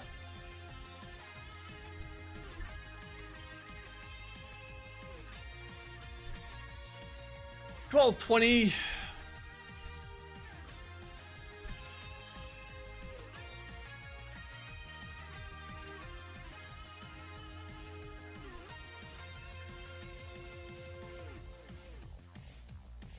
Yeah, like Jones Soda is like, I think they carried it like let me just quickly look it up, hang on.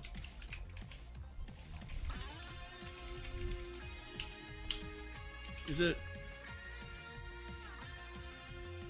Hang on.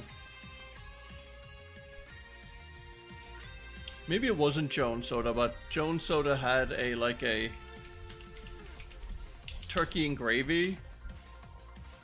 Yeah, they had like a whole, I'll show you this one. You're gonna love this one, man. Try not to get sick on live stream, okay? We don't like clean up after people here. I'll quickly show you here. Because I love showing you guys this stuff, right? This is like one of my favorite things. Hang on.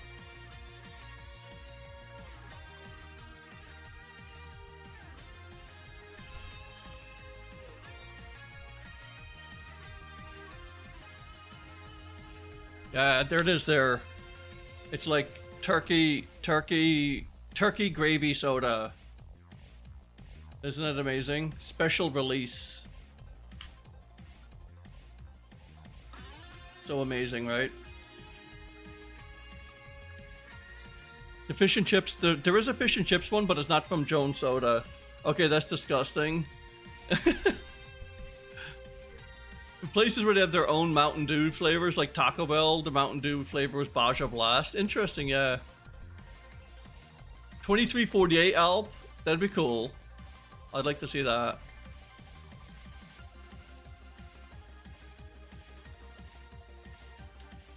That would be amazing.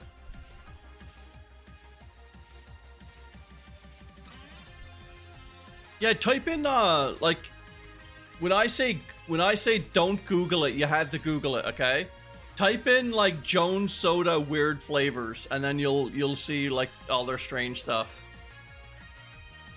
Is it worse than the the can sandwich? I've seen that. I've seen canned burgers, and the famous one is like we always talked about on the Puffin Party for years. Was the like canned chicken. It was a whole chicken, like a full chicken with bones and like everything in a can, and like don't Google that one, okay? Like you might actually get sick.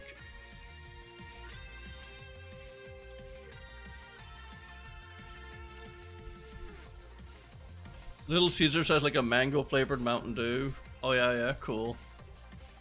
Yeah, search it out of curiosity. There you go. Type in like full canned chicken. There's also this like fish you can get. It's like from Sweden or Finland or something. I've seen some live streams. It's like the Swedish fish challenge. It's like fermented fish or something in a can, and when you open it up, like the people literally gag. They can't take it, and it's the funniest thing ever watching it. It was kind of crazy. The videos were so funny though. You seen worse, yeah. Bacon flavored soda, yeah. There's this YouTube channel too that there's a guy, he takes he finds old canned food. He could find it in like a supermarket, like, or on a shelf that's like been like, or in a back room of a supermarket for like 40 years, 50 years. He's after getting it like from like people's like, people like store canned food and forget about it. And anyways, he opens it up like, it'll be something like, cream corn from like 1937 or something. And if it's decent, like he tests it first, like, cause some tins and some cans back in the day actually had lead in them. So like the food can be contaminated with lead. And so he does like a test, an instant test on it. And if there's no lead and it smells good, he actually cooks it and eats it. Like he'll warm it up and eat it on stream. And it could be like 70 years old or like 80 years old or something. Look it up, like the canned food guy or something. It's pretty insane. And war rations and stuff. He does it all. Oh, is it called surströmming or something? I don't know how to pronounce it for the Swedish cannfish. Is it really? Okay. It's supposed to be disgusting. Yeah, bacon flavored toothpaste. Yeah, I actually purchased that for my kids when they were little, as like a Christmas, like a funny Christmas gag gift. I put it in their stockings, and it smells like bacon a little bit, but it doesn't taste like bacon. I tried it, and it just tastes like a salty toothpaste. That's all it tastes like. It's kind of gross. But yeah. Epic Mealtime likes bacon. I know, yeah. I used to watch them a lot back in the day. Some dude on YouTube drank a Crystal Pepsi from back in the day and he threw up. Oh my god. I would too.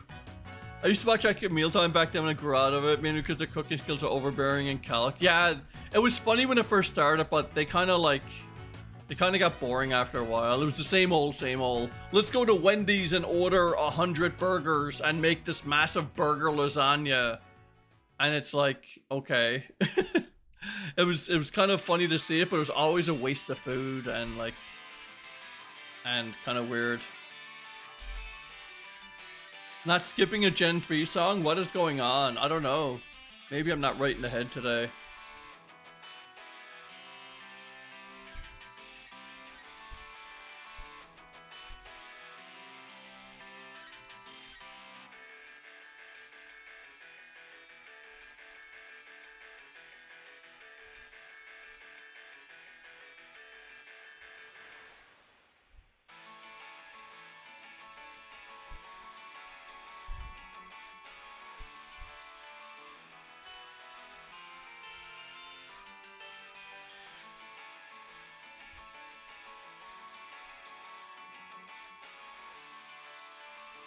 We'll take this to 1300 today, guys, okay? That'll be the count, and then we'll call it a day, and hopefully we'll come back the week and do another stream. So 1300, so that's another what are we looking at? 64 resets? That's not too bad. I don't think it is it?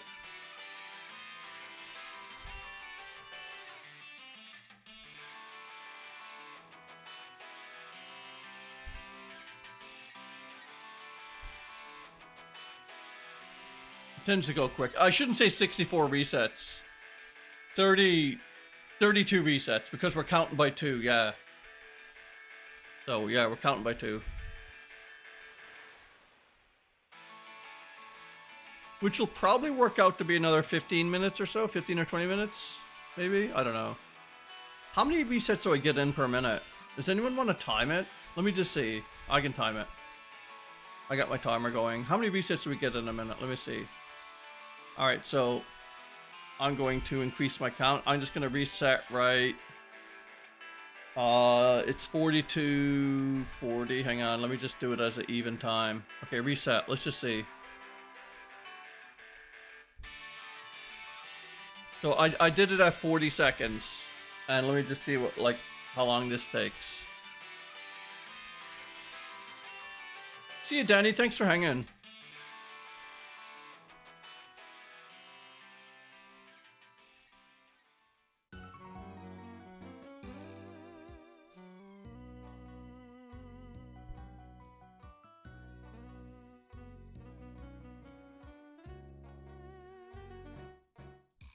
Let me see. It's coming up on 20 seconds now. I think we can get 2 per minute. It's like, it's about 2 per minute. Which is 4 encounters per minute. Because we're doing 2.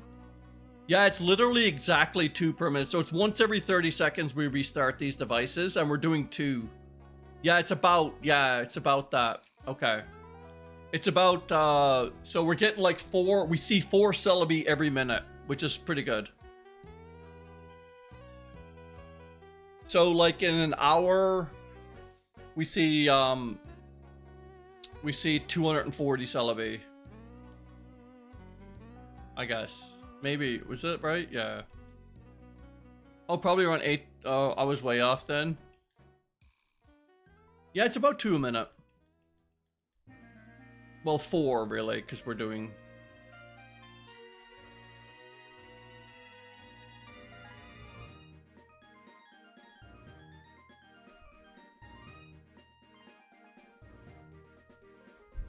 And that's if I'm paying really attention to it. Like, it's probably even a little tiny bit less than average.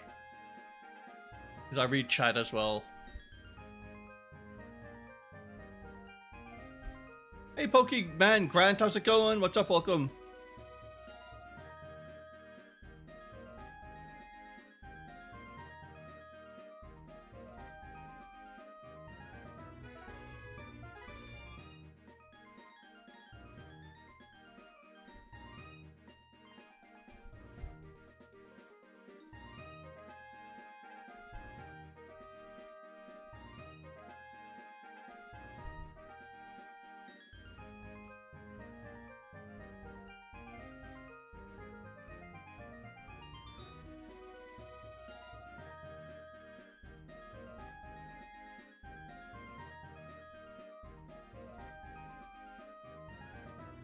Alright, we'll do 25 more resets, guys, which will bring us up to 1300.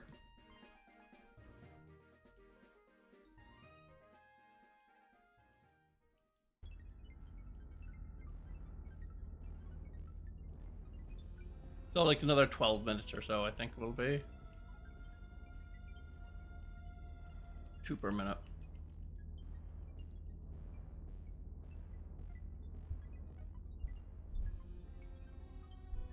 What's this one? What's this song? Hang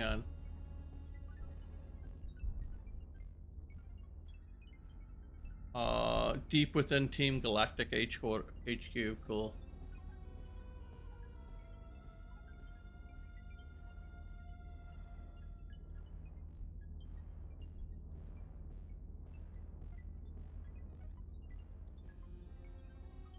There's your music for the Lake Trio Torture Room. There you go.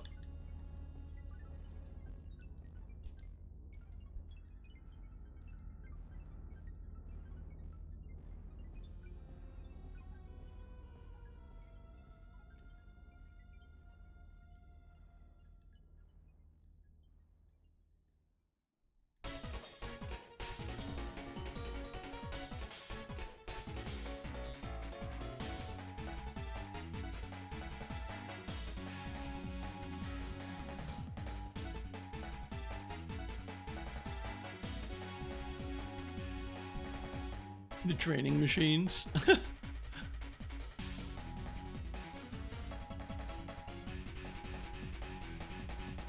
12:56.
That's a good tune. I like that one.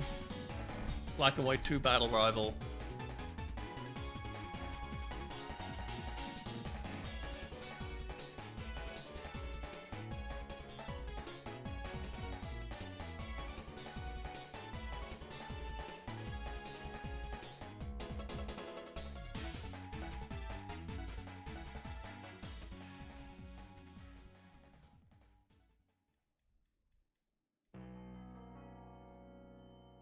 Oh god. Jubilife Village. I just don't want to hear that right now. Spent so much time at that game. This was called Penny's Worries from Scarlet and Violet.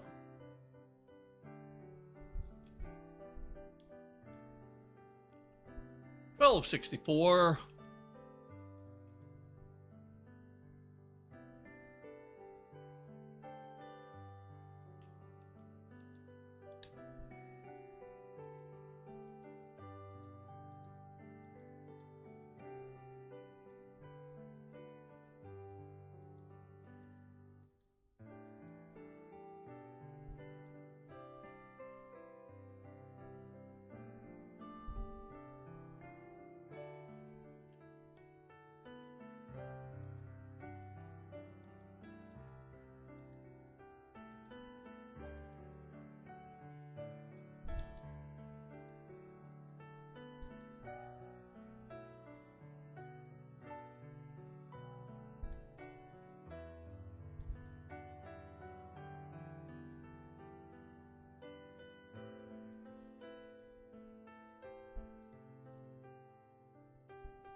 It's a chill one.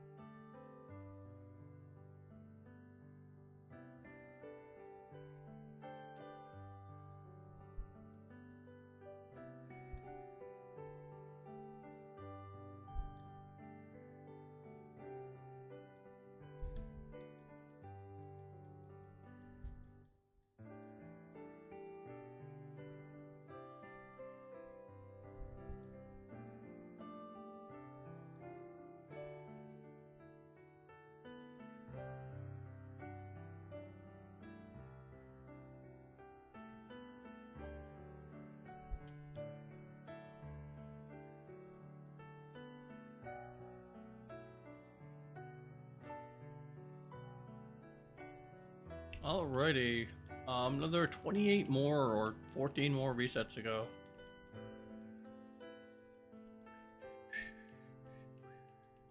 $1,300 for today is not bad. We started at like 960 or something, so like 340 encounters today. It's not bad.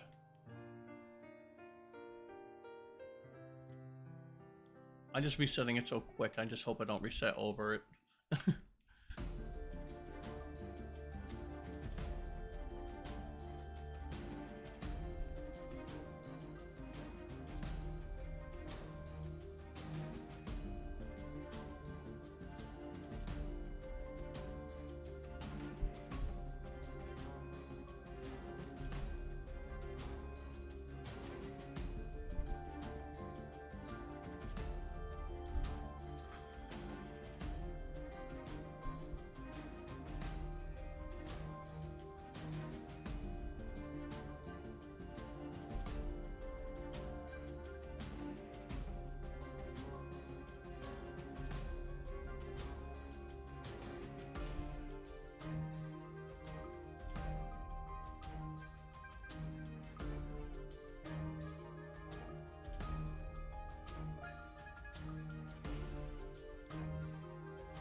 $12.78.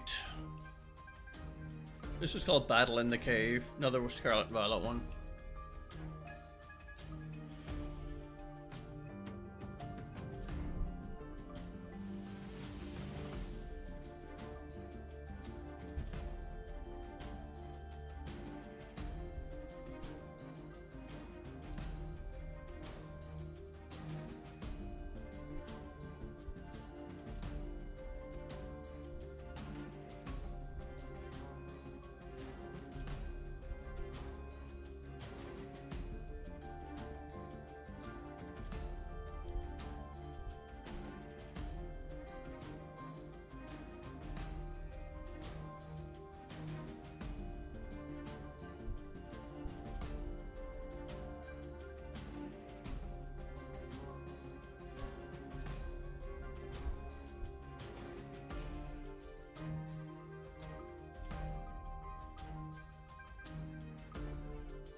1284, guys.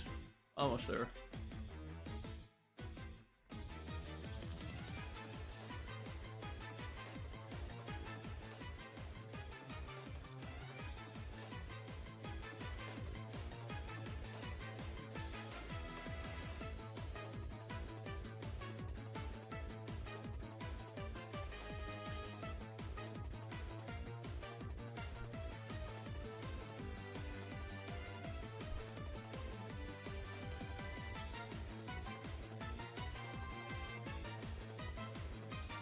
Music got full of energy, this one does.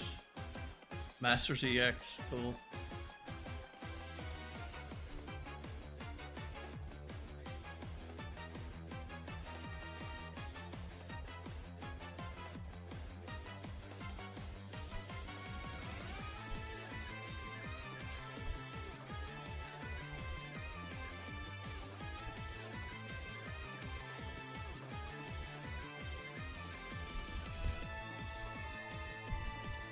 Do you think you could either survive a cross chop from a primate or a mega kick from a hitman top? It rocks, or like a throat chop or something? Probably not, man. They're pretty powerful moves. Just use sand attack and lower their accuracy and you'll be fine. No big deal.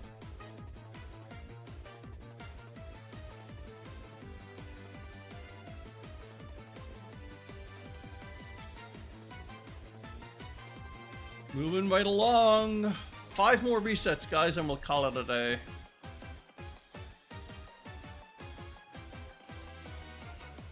Good progress today, though.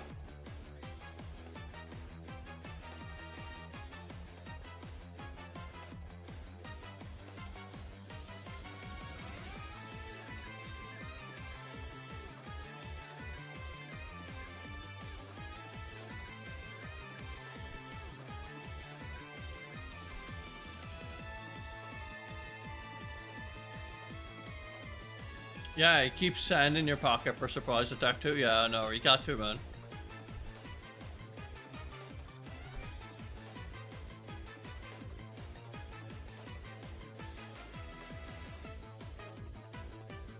Sand attack is such a nasty kind of surprise when you're shiny hunting, especially SOS.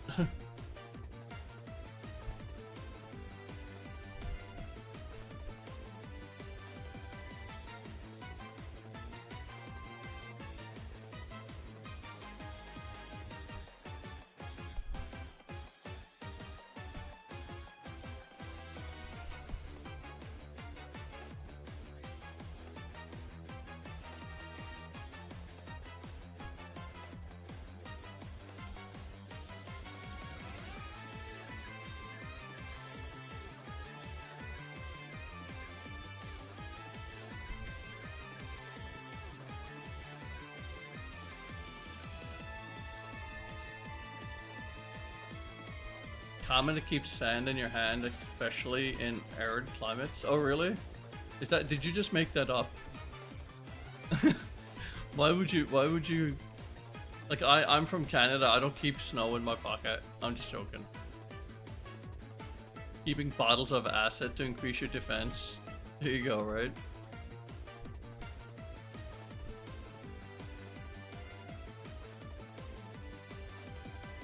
Alright guys, one more reset and then another one for good luck, obviously, and then we're done for today. Yeah, I do want to thank everyone for hanging with me. You know, it's a bit earlier than usual, obviously, but really cool to hang with me, and thank you for the donations, Ash, and what do we get? Daster Creations as well. I do appreciate that. Thanks guys, and thanks for the support and just hanging with me in general. Really cool. All right, last reset coming up. Am I Albertan? No, I'm a Newfoundlander. There we go.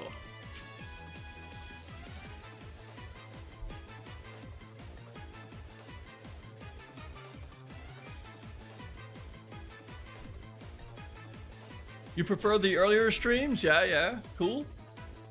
Yeah, I know, it's hard. It's difficult to, like, it's difficult for some people. Like, a lot of my Eastern Standard Time peeps kind of like the streams around like 8:30 Eastern Standard Time or 7:30 Eastern Standard Time, because this is a bit early for them. But then the folks over in Europe and Britain like it a little bit around this time because it's later in there, so it's really hard to hit it on both. It's just that maybe I have to start a bit earlier and then like go longer, maybe. I don't know. We'll see. I'll work it all out. All right, last reset, guys. Let's see if it's shiny. We'll be back probably, hopefully, the weekend. I'll do another one of these things. And, you know, we just keep knocking it off and we'll keep doing them. That's how you get the shinies, especially these ones. Is it shiny at 1302?